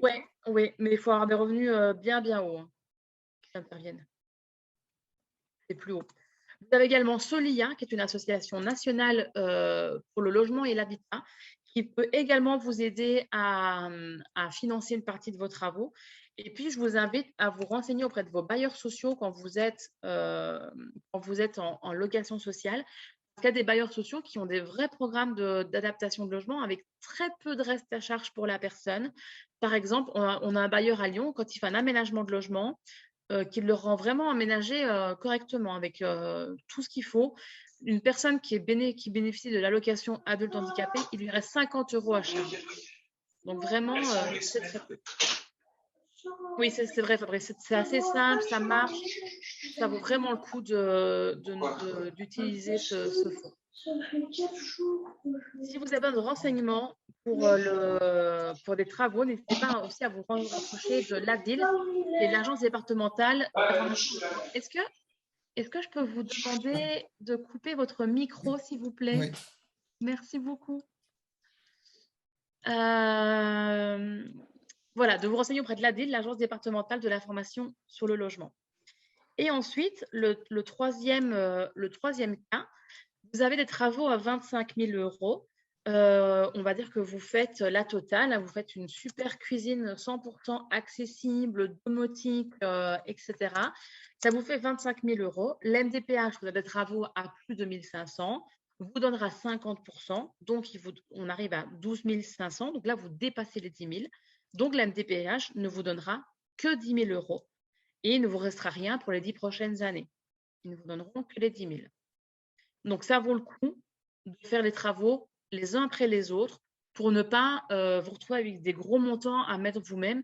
C'est plutôt intéressant de commencer par dans la salle de bain des petites touches d'aménagement, puis faire seulement la douche, puis faire d'aller vraiment étape par étape pour étaler vos 10 000 € donnés par la MDPH sur 10 ans. C'est juste pas toujours très pratique de faire étape par étape. Ouais. Il faut imaginer qu'on laisse quel délai si par exemple, on commence par une douche, puis après on veut mettre un lavabo sur lequel on peut venir en fauteuil roulant. Si on fait petite touche par petite touche, il faut imaginer tous les combien de mois, par exemple. Oui, il faut qu'il y ait un accord de la MDPH. À partir du moment où la MDPH vous a donné un accord sur le premier, vous pouvez relancer un deuxième dossier. Après, c'est sûr que c'est hyper chronophage, ça demande de refaire à chaque fois un dossier complet. Il y a des personnes qui disent, moi, je fais tous les travaux, ils me donnent 10 000, c'est cool. De toute façon, les 10 000, au final, je les aurais eus. Ils font tous les travaux et puis ils font le roi Merlin, ils mobilisent Solia. Quand on est propriétaire, on peut mobiliser l'ANA, l'Agence nationale pour l'habitat, qui donne aussi aux propriétaires. Certains départements donnent aussi quand on fait sur de la récupération énergétique. Donc, il y a des moyens de trouver des financements. En effet, c'est un choix. Soit on se dit on n'a vraiment pas les moyens et on calcule pour pouvoir avoir un maximum d'aide. Et dans ce cas-là, s'il faut faire 4 dossiers, on fait 4 dossiers. Soit, en effet, on fait un gros montant, mais il faut quand même attendre l'accord. Parce que si vous n'entendez pas l'accord de la MDPH, il y a un dossier qui est en cours, si vous envoyez un dossier pendant qu'il y a un autre qui est en cours, celui qui est en cours, il s'arrête là où il était. Et il attend que l'autre dossier vienne à son niveau. Et après, ils traiteront tout d'un coup. Donc, il faut attendre l'accord. Ouais. Non, le seuil en fait, quand vous calculez 13 200, en fait, 13 200 €, c'est 3 293 sur 10 ans, en fait. Donc, les 10 000 sont restés 10 000. Ça n'a pas augmenté. Est-ce que les personnes, les artisans qui les interviennent doivent être agréés par la MDPH pour être… Non, il n'y a pas d'agréé. La MDPH n'agrée pas des artisans. Il y a des artisans avec lesquels ils ont l'habitude de travailler parce qu'ils sont reconnus comme des artisans qui font de l'aménagement handicap. Non, il n'y a pas d'obligation. D'ailleurs, ça peut même être… Il y a des personnes qui font les travaux elles-mêmes, qui arrivent à se le faire financer. Moi, ça, je n'ai jamais tenté le coup parce qu'il faut quand même avoir un devis de tout le matériel. Ce qui est aussi important, c'est que le devis que vous soumettez à l'MDPH, sur lequel l'MDPH va statuer, il faut impérativement que ça soit le même, il faut que la facture corresponde. Ça, c'est vraiment indispensable. D'ailleurs, quand on vous donne un montant, la MDPH, ils vont vous valider sur base d'un devis. Donc, ils vont vous dire, on valide tel devis, on vous donne autant d'argent. Et en fait, ils vont vous faire un premier versement qui correspondra à 33% du montant de la facture, ce qui vous permet de payer votre artisan qui commence les travaux. Une fois qu'il a commencé, le jour même, il vous donne une facture à payer avec la suite du matos dont il a besoin.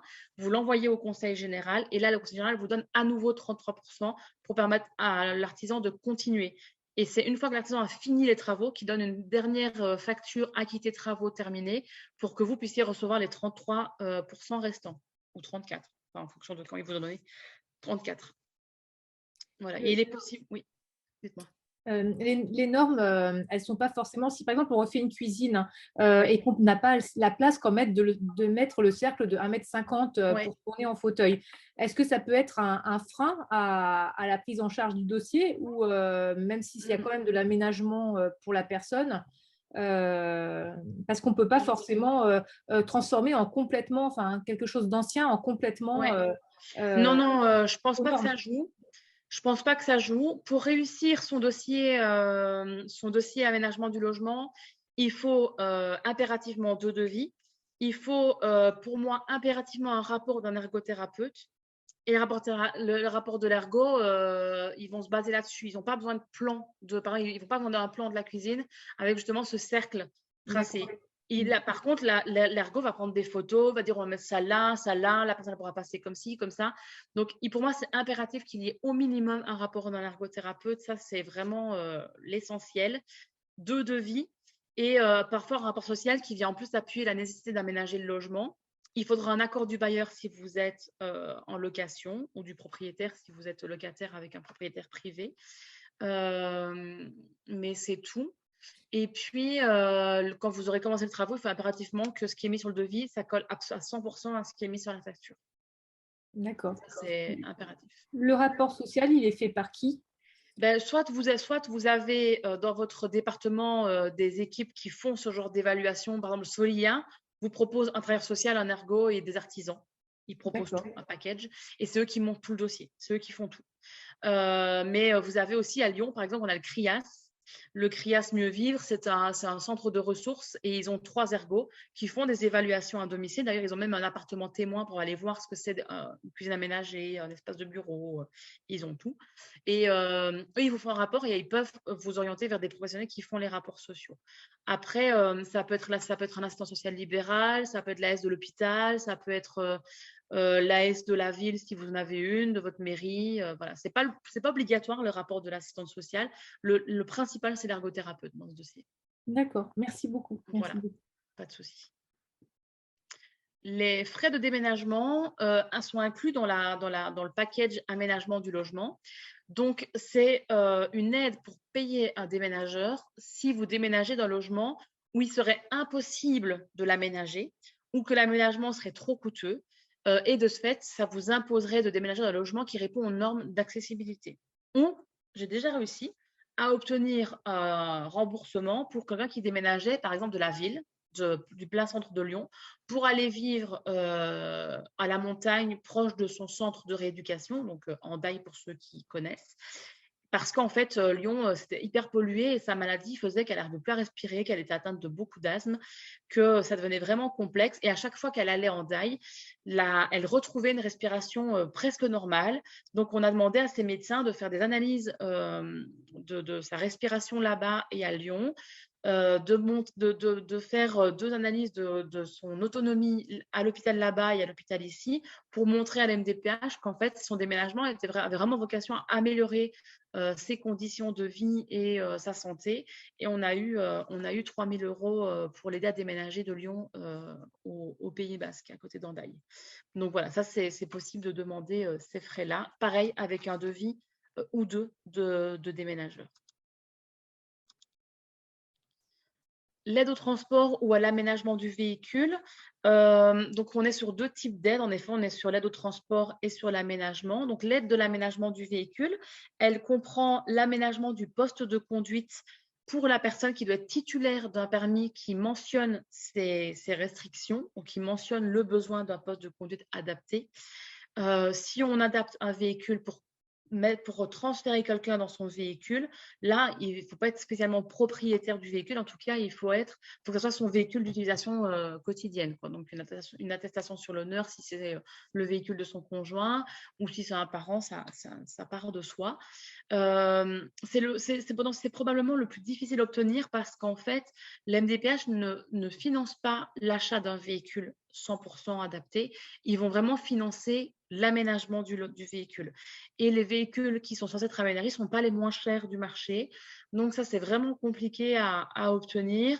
Il faut que le véhicule soit neuf. Vous ne pouvez pas faire de l'occasion. Enfin, c'est vraiment complexe. Et c'est une enveloppe qui est la plus, pour moi, difficile à vraiment mobiliser. On est aussi sur du 10 000 € tous les 10 ans sur l'aménagement du véhicule. Et est-ce que 10 000 €, ça suffit en règle générale ou c'est bien plus et que finalement… Ça suffit rarement hein, parce que quand on achète un Kangoo classique et qu'on doit, on doit le décaisser, mettre la rampe, oui, c'est vraiment le coût du handicap le plus important, je pense, dans toutes les aides. C'est les dossiers les plus complexes que j'ai montés parce que justement, il y a toujours un truc qui ne va pas quoi, pour la MDPH. La voiture qui est trop ancienne, si c'est du neuf, elle est déjà aménagée. Du coup, ils veulent le détail des coûts liés au handicap, alors que c'est un peu compliqué. Donc, c'est vrai que c'est pas l'aide la plus simple. Mais pour faire des comparatifs, il faut aller voir ce qui se passe. Enfin, il faut aller voir les différents revendeurs. D'ailleurs, je vous conseille vivement de regarder si autour de chez vous, il y a le salon handicap qui passe. Parce que même si on a l'impression que le handicap est devenu un business sur ce genre de salon, on est quand même il y a quand même des chouettes choses qu'on peut trouver sur ce salon handicap. Même sans pour autant acheter, mais au moins aller voir les différents revendeurs de voitures, aller voir les personnes qui les aménagent. Et moi, cette année, j'ai redécouvert, j'en avais déjà entendu parler, mais je l'avais oublié, le service Willys, qui est un service de location de voitures adaptées, qui est plutôt pas mal. Du coup, on n'a pas de véhicule adapté et que ça coûte trop cher. Ça peut être une bonne piste pour avoir une voiture adaptée pour partir en vacances.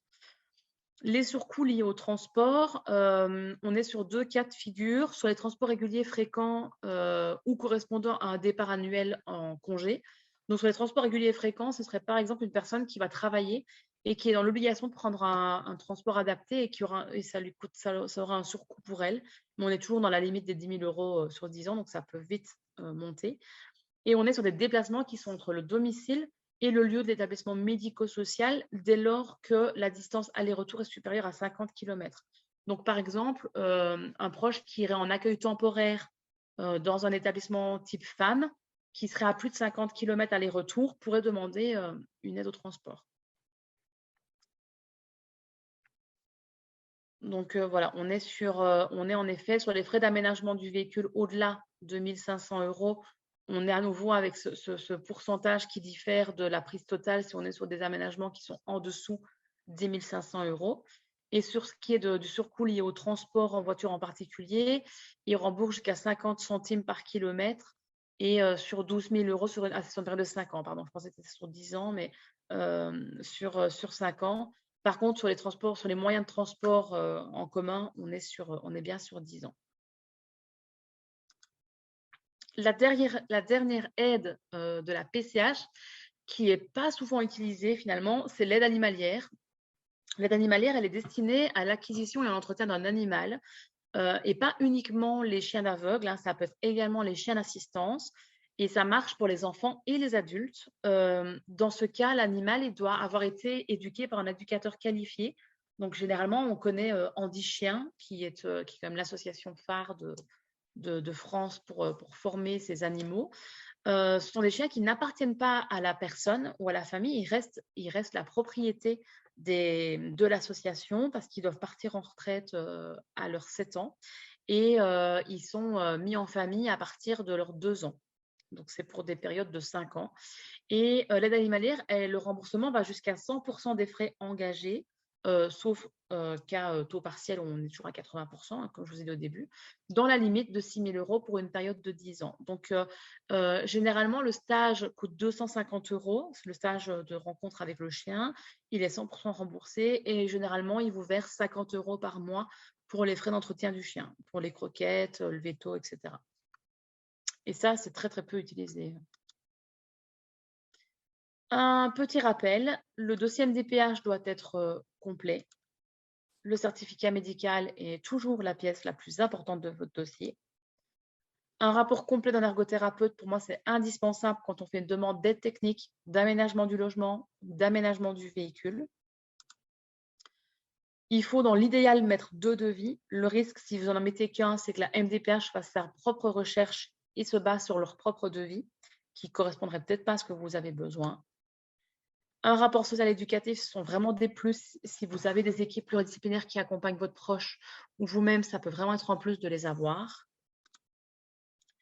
Et de remplir le projet de vie, la page du dossier, la page, j'ai envie de dire 6, je me trompe peut-être, de la partie B, la partie verte, une page pleine, pour bien décrire ce que vous voulez, ce que vous attendez, pour expliquer à la MDPH justement pourquoi est-ce que vous faites cette demande particulière. Quand vous faites une demande de l'aménagement de logement, moi, je vous conseille vraiment de faire que cette demande-là, de ne pas alourdir votre dossier par d'autres demandes, d'essayer, quand vous demandez de la PCH, de cibler une à la fois pour que la MDPH vous accorde les droits. Le risque aujourd'hui, c'est que plus vous faites de demandes, plus la MDPH va dire « Oh là, il y a plein de choses à donner » et vous donne peut-être un peu moins partout pour ne pas vous donner des gros montants d'un coup. On est dans un système où le système s'effondre, les budgets sont de moins en moins importants. Et surtout, aujourd'hui, l'État se rend compte que la loi 2005, ils ont été hyper généreux dès le début, ils ont donné beaucoup. Et puis maintenant, ils se rendent compte qu'il faudrait peut-être un peu freiner parce qu'on a donné peut-être un peu trop au début. Donc, d'où le fait qu'aujourd'hui, vous avez parfois des dossiers qui sont revus à la baisse. Mais en tout cas, moi, j'ai de plus en plus de situations avec des personnes qui me disent on a reçu moins, voire on n'en donne plus rien du tout, alors qu'ils avaient des gros plans d'aide. Donc, il faut vraiment aller, moi, je vous conseille d'aller vraiment étape par étape. Mes sources dans le cadre de cette intervention, c'était le guide de la CNSA sur l'éligibilité. Je vous conseille de l'avoir avec vous le jour où vous faites votre première demande de PCH. Il fait 80 pages, mais ça vous permet d'avoir des billes pour argumenter votre besoin d'aide humaine. Également, le site du service public qui est pour moi la base. Et je me permettrai juste de rajouter une deuxième source importante à noter, c'est de ne pas oublier que vous avez accès à France Info Santé Droit, qui est un service gratuit pour toutes les personnes concernées par une maladie ou un handicap et pour leurs proches aidants, qui est un service de juriste ouvert tous les jours de 14 h à 18 h et le mardi, jeudi jusqu'à 20 h, par téléphone ou par mail sur leur espace, sur leur page internet avec un formulaire de contact. Et eux pourront vous donner des informations précises quand vous avez besoin d'un article de loi, que vous avez besoin de citer une demande précise à la MDPH, vous pouvez passer par eux. Voilà. Merci de votre attention et je serai disponible si vous avez des questions. Merci beaucoup, Stéphie. Je pense que c'était effectivement très complet puisque on avait envisagé de plutôt cibler l'aide humaine, mais je pense que c'était très bien quand même de balayer plus large puisque oui. Je pense que tout le monde, enfin la plupart des gens peuvent être concernés par les différents sujets de cette PCH. Tout à fait. Le sentiment que j'ai à titre personnel, c'est que les règles du jeu semblent être plutôt bien fixées, mais qu'ensuite il y a l'application sur le terrain, il y a la position de chaque département sans doute et ses moyens. Et on a le sentiment vraiment que ce sont des gens comme vous, ou les gens qui conseillent ceux qui sont concernés pour monter les dossiers, qui font avancer les choses. Je ne sais pas quelle est l'expérience que vous avez en particulier, dont vous intervenez sur la région, sur Lyon en particulier. J'imagine que vous avez des échanges avec certains ou certaines de vos confrères dans d'autres départements. Oui. C'est quoi la situation, le retour? Il y a des différences qui sont sans doute très importantes. Oui, flagrantes. Tout à fait. Rien que sur mon propre département, le département 69, le Rhône, il est divisé en 2 zones, donc 2 budgets, 2 préfets, enfin vraiment divisé en 2.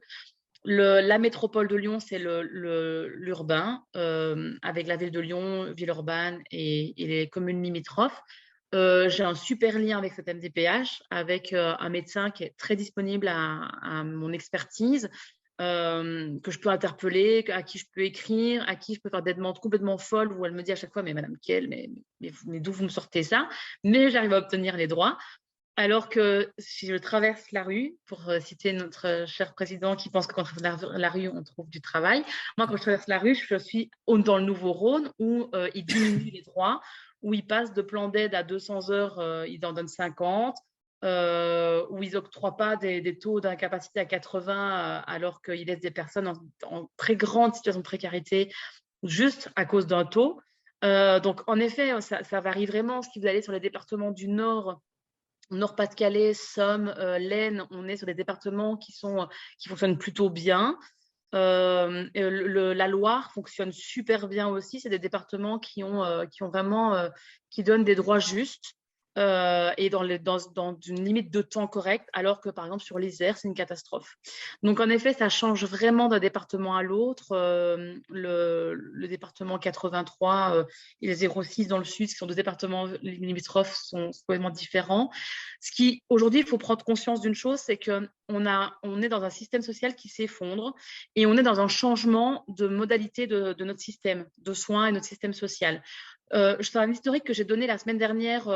Vous étiez il y a 15 jours en congrès de l'Alliance Maladies Rares à Paris. Pendant que moi, j'étais au congrès avec les personnes hémophiles, avec l'Association des hémophiles de France.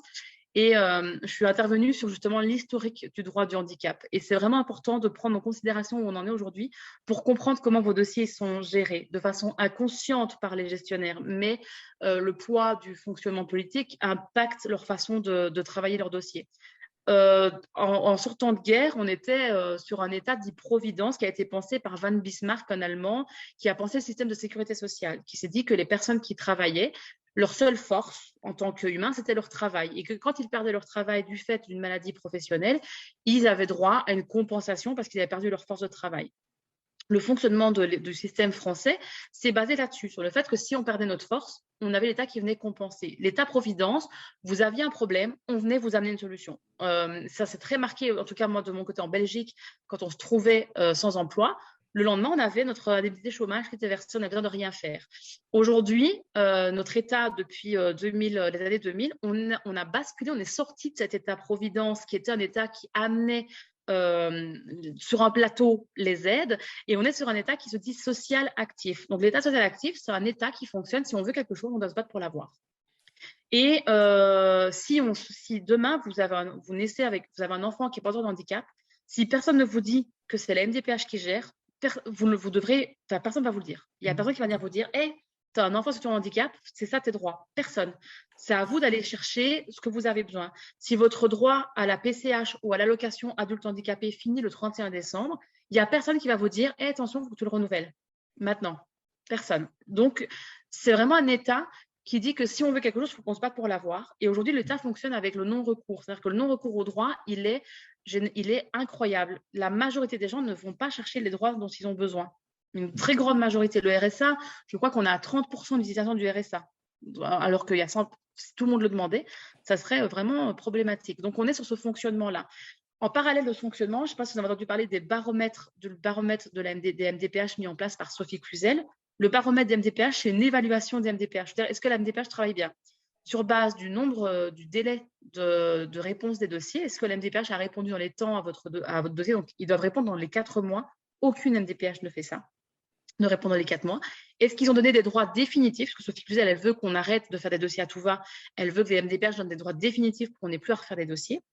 Et est-ce que les personnes sont satisfaites? Moi, ce que j'observe depuis que ce baromètre a été mis en place, c'est que les MDPH, elles ont 2 objectifs, donner des droits définitifs et répondre vite. Donc, qu'est-ce qui se passe? Elles répondent vite et mal. Parce qu'en fait, donner des droits définitifs, ça veut dire donner des droits à vie et à une personne à qui on ne pourra jamais les retirer. Et ça, voilà, ils évitent. Et en fait, ils ne le font pas ou pas assez souvent. Et ils répondent vite, ils ont 4 mois. Donc, en fait, ils balayent les dossiers. Et depuis que ce baromètre a été mis en place, j'ai énormément de recours à faire avec la FAF, avec la CSC, dans mon travail personnel, énormément de recours. Et puis, ça ne sert à rien, parce qu'en fait, ça nous fait une belle vente de savoir que l'MDPH d'à côté, elle est meilleure que la nôtre. Ça ne change rien pour nous. Donc, voilà, c'est un fonctionnement de l'État qui veut qu'aujourd'hui, les budgets sont moins importants. Quand la loi de 2005 elle est sortie, elle est arrivée avec un combat très important des personnes concernées. Les personnes concernées, la semaine dernière, j'étais avec un sociologue de Paris qui est en situation de handicap. Il disait qu'il était la génération caniveau, je crois, enfin des personnes dans la rue, de ceux qui roulaient dans la rue pour dire que c'est des personnes handicapées qui ont été faire entendre leur voix, qui ont été criées pour dire qu'elles avaient des droits comme tout le monde, qu'il fallait l'accessibilité, etc. Donc la loi de 2005, elle est sortie dans un mouvement de « on vous a entendu, on va vous donner de la participation, de la citoyenneté, de l'accessibilité ». Et l'État, ils avaient un gros challenge, quoi. C'était pas rien. Donc, entre ce que l'État s'est dit, on va donner, on va rendre accessible, on donne 5 ans, au-delà de 5 ans, vous aurez des amendes. À chaque fois, c'est prolongé, ce délai. Mais du coup, ils avaient vraiment un gros challenge. Donc, ils se sont dit, OK, on a ce dossier, on a des montants, on va pouvoir donner des droits. Et en fait, ils ont allongé. Ils ont donné des aides. Moi, en 2010, je me rappelle, en 2010, quand j'ai commencé ma carrière d'assistante sociale, j'avais des dossiers, des aides humaines. J'avais des 100, 150, 200 heures d'aide humaine par mois. Aujourd'hui, les mêmes personnes, elles n'en auraient même pas 50.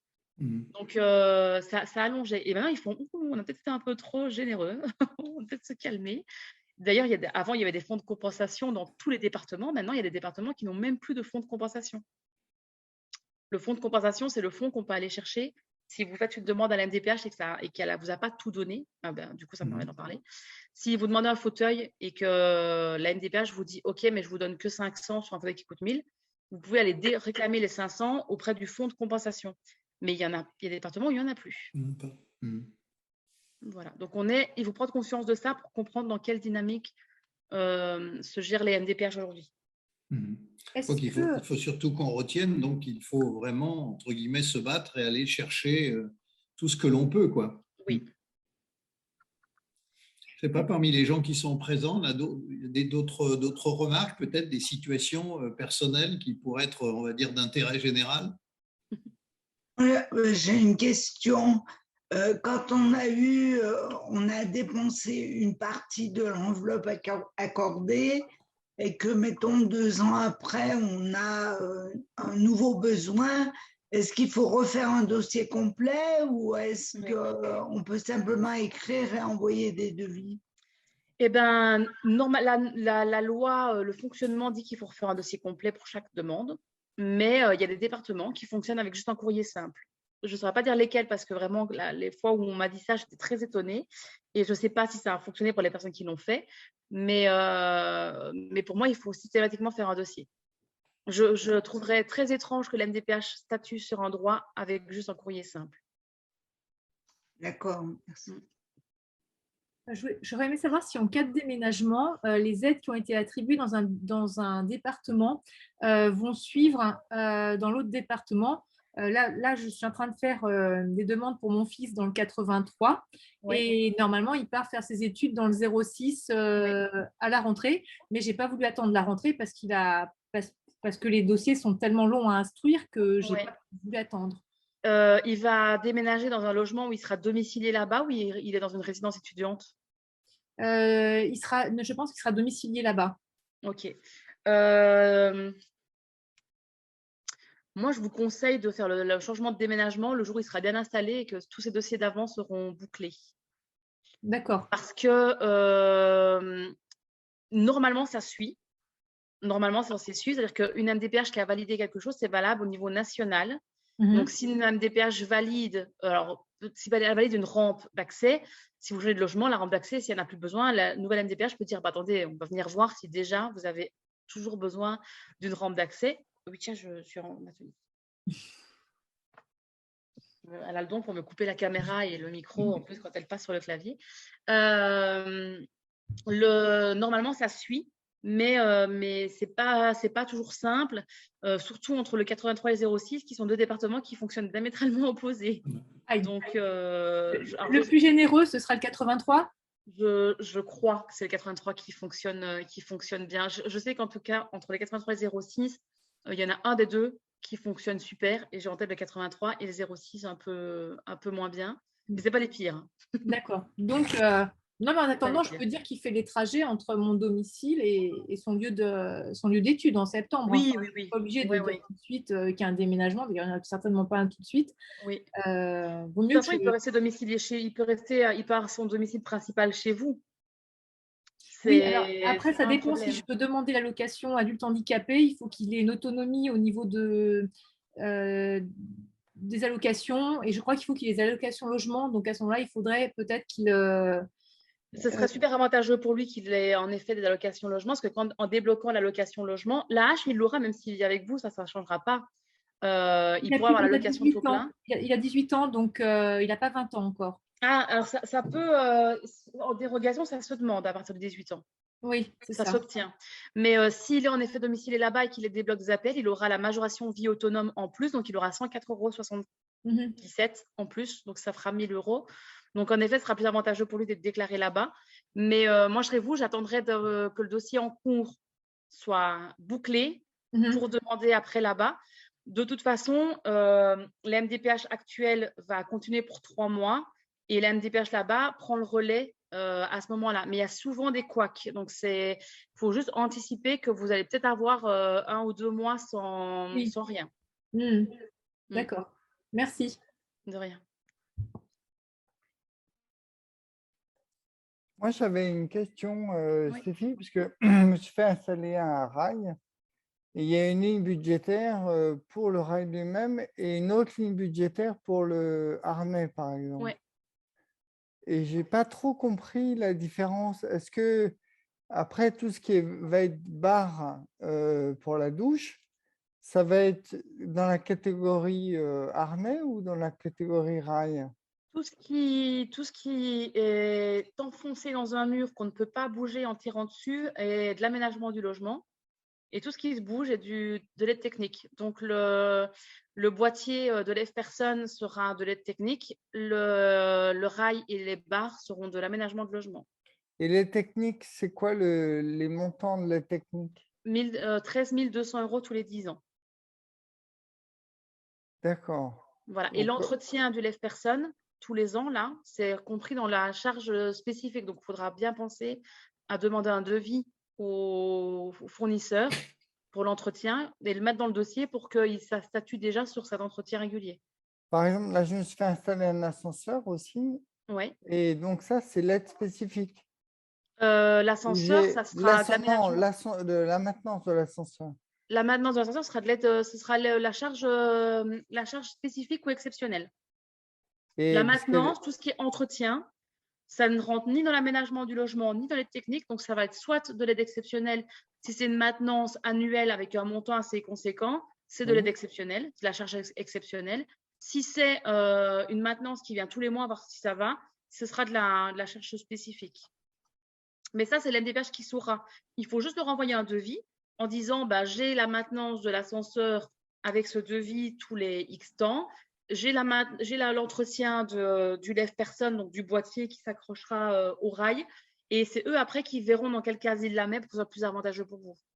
Donc, pour reprendre la question de Solange, il faut juste envoyer un courrier ou faire un dossier? Oui, alors pour ça, le dossier doit être en cours. Enfin, si vous faites un dossier pour les rails, vous avez… mais il est traité, ils m'ont déjà donné on va dire les 10 000 points. Ils vous ont donné aussi pour le boîtier?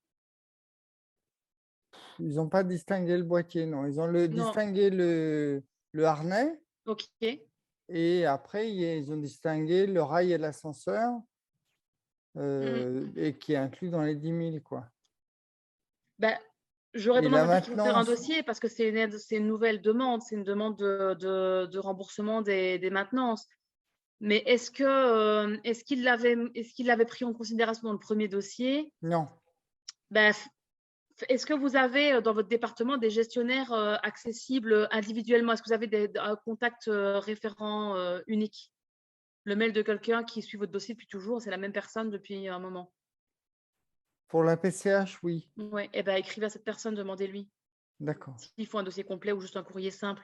En fait, ça dépend vraiment des départements. J'ai tendance à dire qu'il faut faire un dossier à chaque fois parce que pour moi, faire une nouvelle demande, quelque chose de C'est un l'enfer. renouvellement, par exemple, si vous avez des protections et que vous demandez le remboursement de vos protections, un courrier simple en envoyant les factures de protection, ça marche.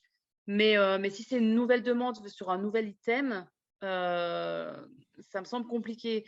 J'ai déjà demandé, par exemple, par un courrier simple, le remboursement de plastique antidérapant, parce que dans un dossier, j'avais déjà eu l'accord pour demander du plastique antidérapant pour mettre sous les assiettes. Et en fait, ça s'use super vite, ça se déchire, voilà, ça mime très vite. Et en fait, vu que j'avais déjà eu l'accord une fois, j'ai refait un courrier en remettant la facture en disant on a dû racheter de l'antidérapant. J'ai mis la facture, un petit courrier et c'est parti. Mais ça marche. Mais parce que c'est une facture à 40 €, quoi. Oui, c'est ça. C'est pas... Ouais. Et j'avais déjà eu un accord pour de l'antidérapant. Je me suis dit, bon, je l'ai tenté, on l'a eu. Mais je pense qu'ils risquent de vous demander de faire un dossier, ouais. Merci.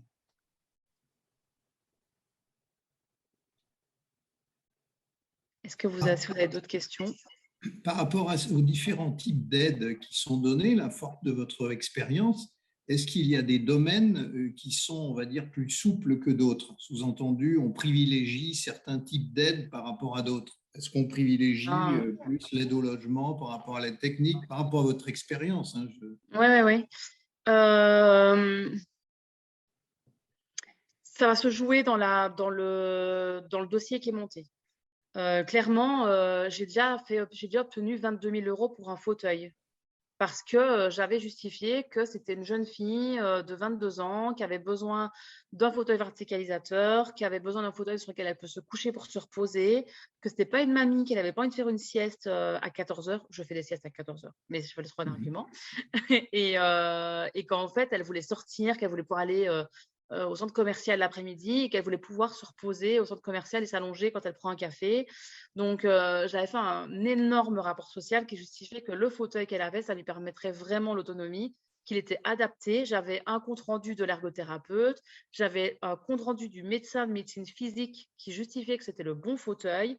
J'avais le revendeur qui avait fait une attestation comme quoi plusieurs fauteuils avaient été utilisés et c'était celui-là le plus pertinent.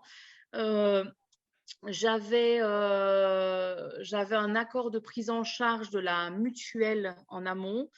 Donc, j'avais vraiment un dossier ultra béton et du neurologue aussi pour le besoin de verticalisation.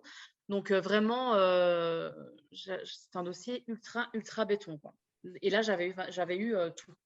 Enfin, il m'avait donné le maximum qu'il pouvait pour le fauteuil. Le fonds de compensation était intervenu, la mutuelle, et j'avais demandé une aide à la mairie, au CCAS. Donc après, ça dépend vraiment comment le dossier il est monté.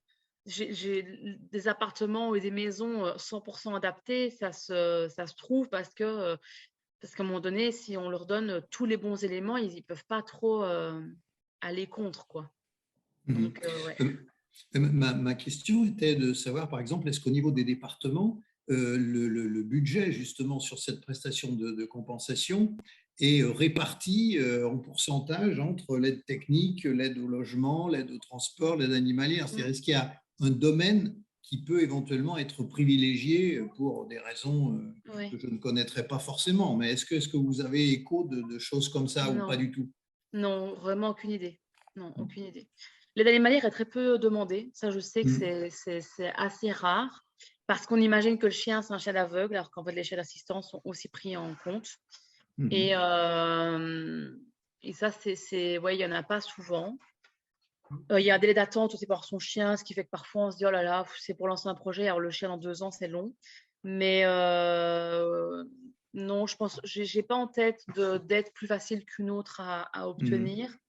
La facilité étant peut-être directement liée au budget. Sous-entendu, si on alloue sur une somme de 100, on dit par exemple c'est 50 pour le logement, 30 pour l'aide humaine. Enfin, C'était un Non, peu je ça, quoi. je sais pas vraiment comment ils fonctionnent là-dessus parce que j'ai pas de j'aurais tenu des stats pendant 10 ans, j'aurais peut-être pu dire ah là ils ont donné autant, mais Ouais, ça aurait demandé à ouais. toutes les personnes de me dire combien ils ont eu, ce qu'ils ont demandé, dans quel département ils sont. Ça mériterait une étude approfondie sur une longue période, mais ça demanderait d'obtenir des données très précises. Ok, ok. Non, mais comme on est en période de pénurie, c'est vrai qu'il vaut mieux aller peut-être chercher des aides Ouais. aux endroits où il y a quelque chose de plus facile à obtenir. C'est Alors, un peu ça là où la il y a de question. l'argent à obtenir, aujourd'hui, réellement, c'est auprès des prévoyances et des des grandes caisses de prévoyance. Donc, il y en a 7. Et je vois Fabrice qui fait pas trop. Mais je continue mon idée.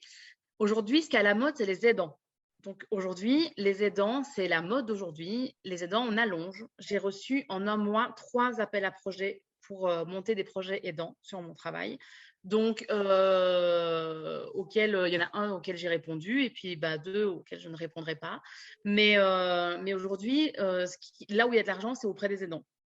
Donc, par exemple, la G2R, qui est la grande caisse qui regroupe également la prévoyance et la caisse de retraite complémentaire à Girarco, ils donnent autant aux cotisants, donc aux futurs retraités qu'aux retraités, ils donnent 1 500 € par an au titre du répit. C'est-à-dire qu'en tant qu'aidant, si on va en vacances au village Répit Famille des Cises, passer en vacances, toutes des vacances tous ensemble avec notre proche porteur de handicap et qu'on se dit que pendant une semaine, on se détache des soins, et la G2R finance une partie des vacances de la famille Alors, au titre du fait que ça fait répit. j'aurais deux petites questions. Une, justement, par rapport à la G2R récemment. Ouais. Alors, pour mon cas personnel, j'ai fait une demande d'APA. Alors, pas la fameuse APA des personnes âgées, mais l'activité physique adaptée à domicile, notamment avec l'association que la FAF connaît bien, Ciel Bleu, qu'on a rencontré à Paris en 2017, si je ne dis pas de bêtises. Ok. Ou 2018, oui. Bref. Du coup, donc dans le but, évidemment, moi, de mon côté, de reprendre le sport et dans le but, justement, que ma compagnie ici présente puisse, elle, être libérée pendant 1 heure ou 2, des fois dans la semaine, pendant que moi, je fasse du sport. Ok. Donc, dans le principe d'aidant de répit. Enfin, sauf qu'elle n'est pas réellement déclarée en aidant. Mais ça, c'est encore autre chose. Mais ça dépend des départements. Chez nous, c'est ou aidant ou prestataire. Il n'y a pas les deux. Mais bon, c'est l'ordre. C'est encore compliqué. Mais au final, par rapport à ça, du coup, j'ai vu donc avec M. Le Guen qui s'occupe du secteur en Normandie. Donc, d'ailleurs, vachement impliqué là-dessus. Il m'a dit de voir avec tout ce qui était donc sécurité sociale, donc service social, qui peuvent avoir des fonds. Au niveau de la CAF également. Au niveau de la mutuelle, bon, je n'en ai pas, c'est la sécurité sociale, donc on oublie pour la mutuelle. Ouais. Ensuite, il y avait l'idée justement de la retraite avec notamment Agir Carco, donc AG2R mondial, mais on peut également taper aux portes d'Humanis ou autre. Bref, du coup, j'ai tapé à la porte de AG2R mondial. Il a répondu qu'en effet, il pouvait y avoir quelque chose. Par contre, première des conditions, taper d'abord à la porte de la sécurité sociale, ensuite de la CAF, à droite, à gauche. Et là, maintenant, ils me disent, alors la CAF, j'ai fait, il n'y a rien du tout. En tout cas, pour le département, pour ça m'aurait étonné.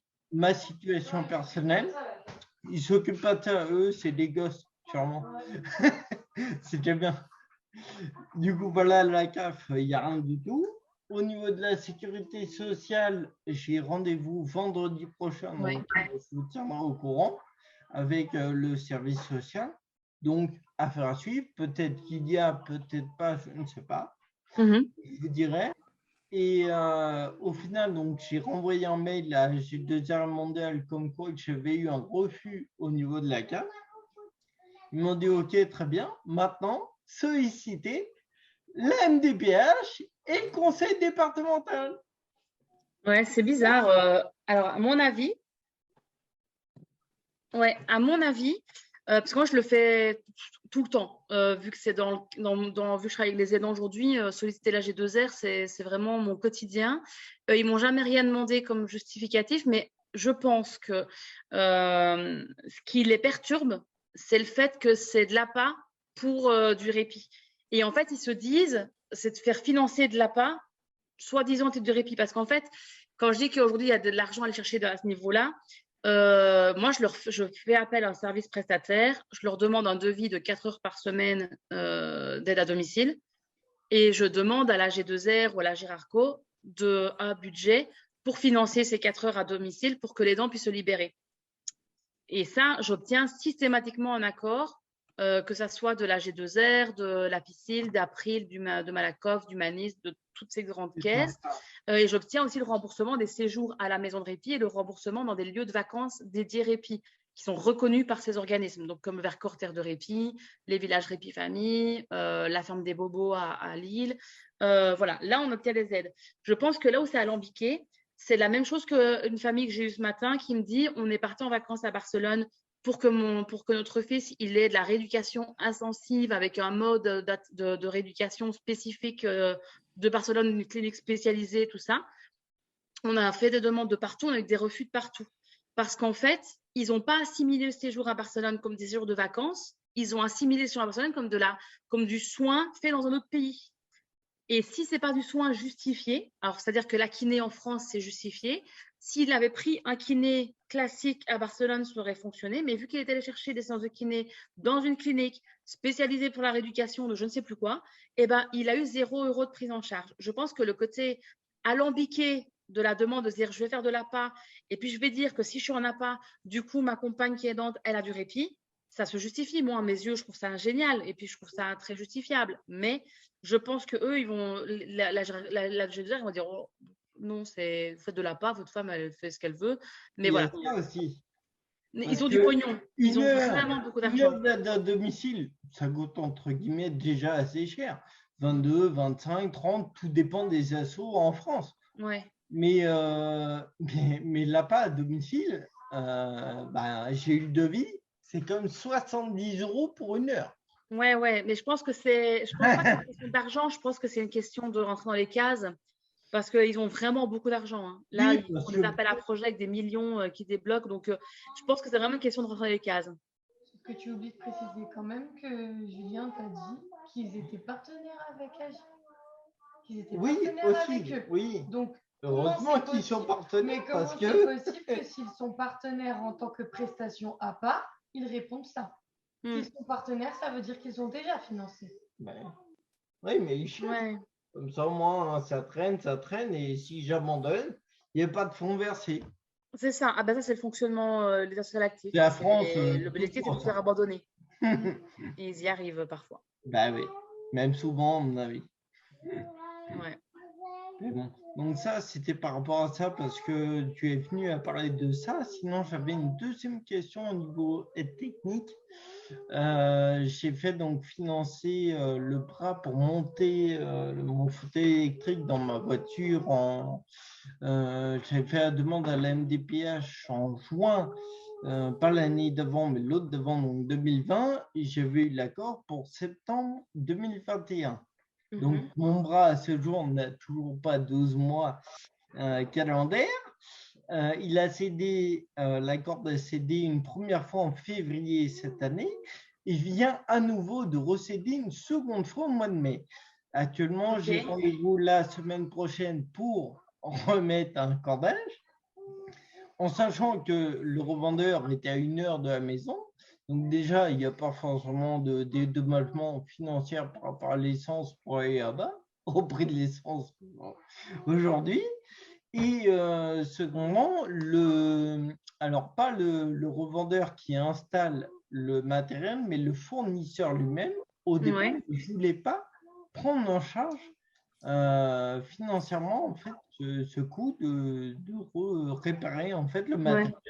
Soit disant que d'après lui, ça serait une mauvaise utilisation du matériel. C'est surtout parce qu'il ne faut pas remplacer une première fois. Donc du coup, automatiquement, la deuxième fois, non, on vous l'a fait déjà une fois. Sauf que le fauteuil fait 28 kilos et que le bras peut porter jusqu'à 40 kilos. Et je ne vois pas comment c'est possible qu'on l'utilise mal, en sachant que même donc en fait, en gros, la société Lenoir qui installe le bras et qui vérifie que tout est bien mis, franchement, on fait des pieds et des mains pour être sûr que ce n'est pas une défaillance liée au mousqueton et qui arracherait sans faire exprès la corde. Donc, ils ont rajouté un petit bout qui, normalement, ne devrait pas, parce qu'en fait, il n'y a pas de bis-bis à faire. Normalement, le bras est livré, ils se contentent de le poser, c'est tout. Eux, ils ont rajouté une pièce pour dire, au moins, il n'y a pas de frottement. Donc, on est sûr, c'est pas ça. Oui, ça a relâché. Et heureusement, ça n'a pas relâché sur ses pieds parce que ce bras-là, normalement, est fait pour qu'il puisse monter son bras tout seul dans la voiture. Et heureusement, est tombé dans le véhicule. Dans le coffre. Donc voilà. Sauf que le problème, c'est concrètement, on a quoi comme recours si jamais ça recommence? Tout ça parce que c'est une défaillance matérielle.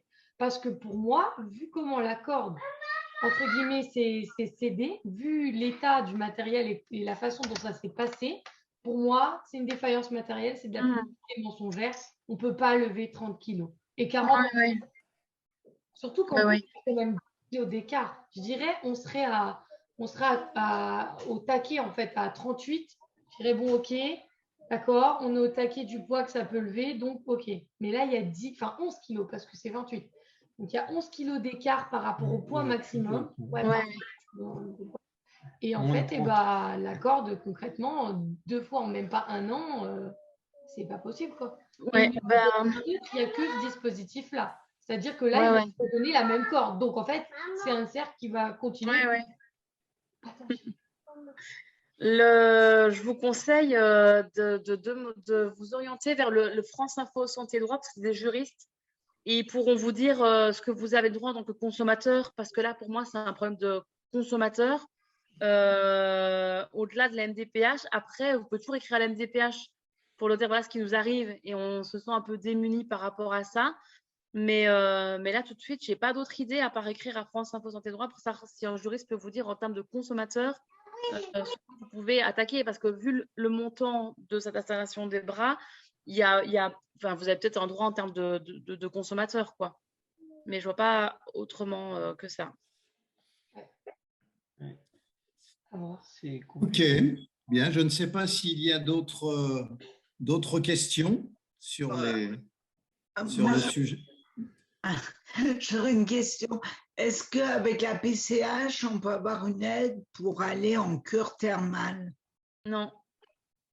Non, on ne peut pas. Et non. Ni avec l'aide personnalisée à l'autonomie. Ah, ça, par contre, je ne saurais pas vous dire. Je ne maîtrise absolument pas le droit des personnes âgées. Ça, je ne saurais pas dire. Par contre, si vous passez de la PCH à l'APA, c'est définitif. Et ce serait vraiment très dommage, parce que l'APA, ce n'est pas du tout avantageux en termes de droit. Ce n'est pas du tout avantageux. Vous avez droit à garder votre PCH à vie, donc vaut mieux la garder le plus longtemps possible. Donc, je saurais pas, je pense pas, non. Alors justement, par rapport à ça, actuellement, je vais en rééducation au centre de rééducation à Bourgoin. L'assistante sociale, elle a voulu absolument me faire la demande APA. Alors, je lui ai dit que j'avais une PCH en cours parce que j'ai fait faire des travaux. Et comme je sais qu'on ne peut pas cumuler les deux, j'avais peur justement que ça me pénalise. Alors, j'ai téléphoné à la MDPH qui m'a dit de la faire quand même, la demande, et que j'allais recevoir un tableau qui me dirait avec la PA, vous allez avoir droit à ça, avec la PCH, un autre montant. Et que donc je serais à même de choisir. Ouais.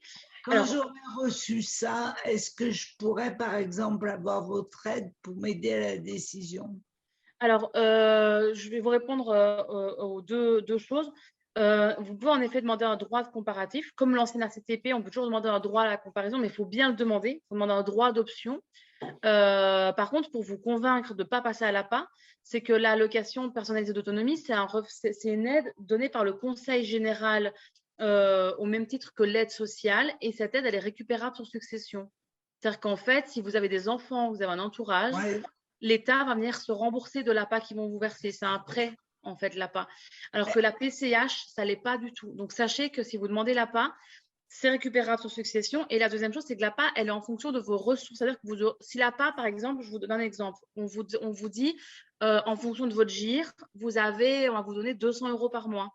Mais vos revenus, à vous, on a minimum 10% de participation jusqu'à maximum 90%.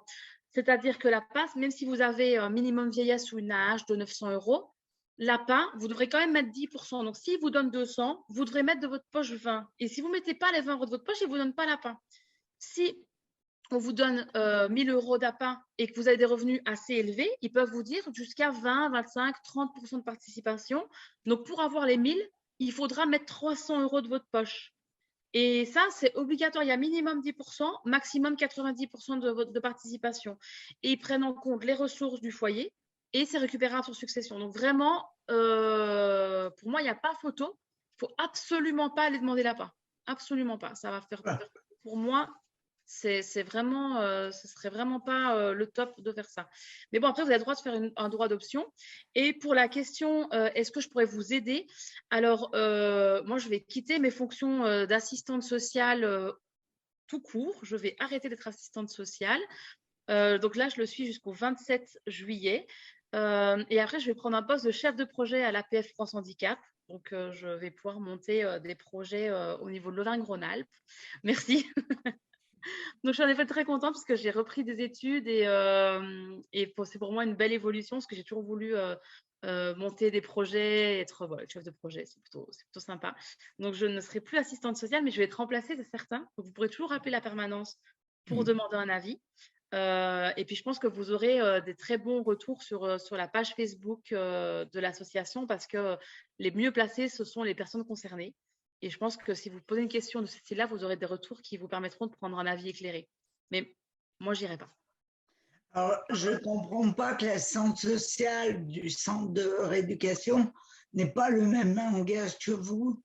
Oui, parce que probablement, elle n'a pas le regard transversal que je peux avoir sur les situations. J'ai travaillé en centre de rééducation et en effet, mon objectif, c'était que les personnes, elles aient une aide et j'allais chercher l'aide qui était disponible. Donc, peut-être que dans le passé, dans ma toute première expérience, j'ai pu dire à des personnes, l'APA, ce sera disponible maintenant, comme ça, tout de suite, ce sera là et vous pourrez l'utiliser comme ça. Bon, l'APA, on peut l'utiliser pour le ménage. Mais en fait, je pense que le fait que j'ai une expérience depuis aussi longtemps sur le champ du handicap, je peux aussi voir justement ces finesses de choix. Et concernant de récupérer sur la succession, ça a changé ça. Parce que maman, elle avait l'APA, c'est moi qui me suis occupée de son dossier. Elle est décédée, ça n'a jamais été récupéré dans la succession. Et alors, la loi peut-être changé au 1er janvier. L'aide sociale, je sais que c'est récupéré. Mais l'APA, j'ai toujours. Ils vous ont rien. Alors, je pense que ça dépend des départements, parce que j'ai une situation d'une famille qui a dû rembourser. Mais c'est très spécifique. Après, l'APA, comme je vous dis, moi, je ne m'y connais pas très bien. Je sais juste qu'il y a une participation obligatoire de la personne. Donc, vous pouvez toujours demander un droit d'option, ça ne vous engage à rien, mais il faut bien le demander. Par contre, il faut bien demander un droit d'option, parce que ça, je sais qu'ils peuvent aussi vous dire, on vous octroie ça, et puis du coup, on fait sauter votre PCH. Mais, ou demandez-lui à l'assistante sociale, au centre d'éducation, dites-lui, moi, hier, j'ai eu l'info comme quoi ce n'était pas conseillé, parce qu'il y avait cette question de participation, il y avait le perte de l'avantage de la PCH. La PCH, l'avantage, c'est que le jour où vous aurez des besoins d'aide matérielle, vous pourrez les demander, alors que l'APA, les montants pour une aide matérielle pour aménager un logement, c'est compliqué. Hein. Mais demandez-lui ce qui fait dire que pour elle, c'est mieux. Parce que peut-être qu'elle a des bons arguments. Hein. En fait, je n'ai pas du tout confiance en elle déjà parce qu'elle me certifiait que c'était cumulable les deux. Et moi, je lui dis que non. Et j'avais raison. Ouais, donc, je n'ai vraiment pas confiance à ce qu'elle me dit. C'est sûr que ce n'est pas cumulable. Moi, en tout cas, je me rappelle de ma toute première patiente qui a eu un accident de la route la nuit de son anniversaire de ses 60 ans. Et on a traficoté avec la police pour faire la déclaration à 23h58 au lieu de minuit 12. parce que sinon, elle serait passée sur l'APA et ça aurait été une catastrophe parce elle avait des besoins d'aménagement de logement, de fauteuil, de tout ça, et que l'APA ne prend pas ça en compte. Et donc, arrivé aux 60 ans, faisons un AVC avant les 60 ans, mais après, on se tient tranquille, on est en bonne santé jusqu'au bout. Donc, par exemple, si un jour j'ai besoin d'un fauteuil roulant, l'APA ne financerait pas. En fait, l'APA, ils vont vous donner un montant. Ils vont vous donner un montant, ils vont vous donner par rapport à votre GIR, donc c'est par rapport à votre état d'autonomie. Ouais. Ils vont vous donner, je ne sais pas, 550. Et les 550, c'est autant pour acheter un fauteuil que pour faire intervenir des aides humaines. Et c'est jamais les montants de la PCH, jamais. D'ailleurs, les personnes qui ont le drame, on voit que l'APA n'est vraiment pas adaptée aux maladies liées, les maladies neurologiques des personnes âgées. Par exemple, la maladie de Charcot, qui intervient souvent après 60 ans. C'est une maladie qui rend les personnes complètement tétraplégiques avec des problèmes de communication, avec des gros besoins, mais en termes de handicap, en termes de perte d'autonomie, de tout ça, l'APA ne suffit pas. Arrête de m'embêter. Merci. Ok, écoutez, je vois qu'il est un petit peu plus de 22 heures déjà. Donc, je souhaite remercier une nouvelle fois Stéphie pour sa disponibilité et toutes ces informations. J'espère que vous avez tous retenu un certain nombre de choses intéressantes de cet échange. Merci à tous. Merci. Excellente fin de soirée. Très bon week-end. Bon week-end aussi.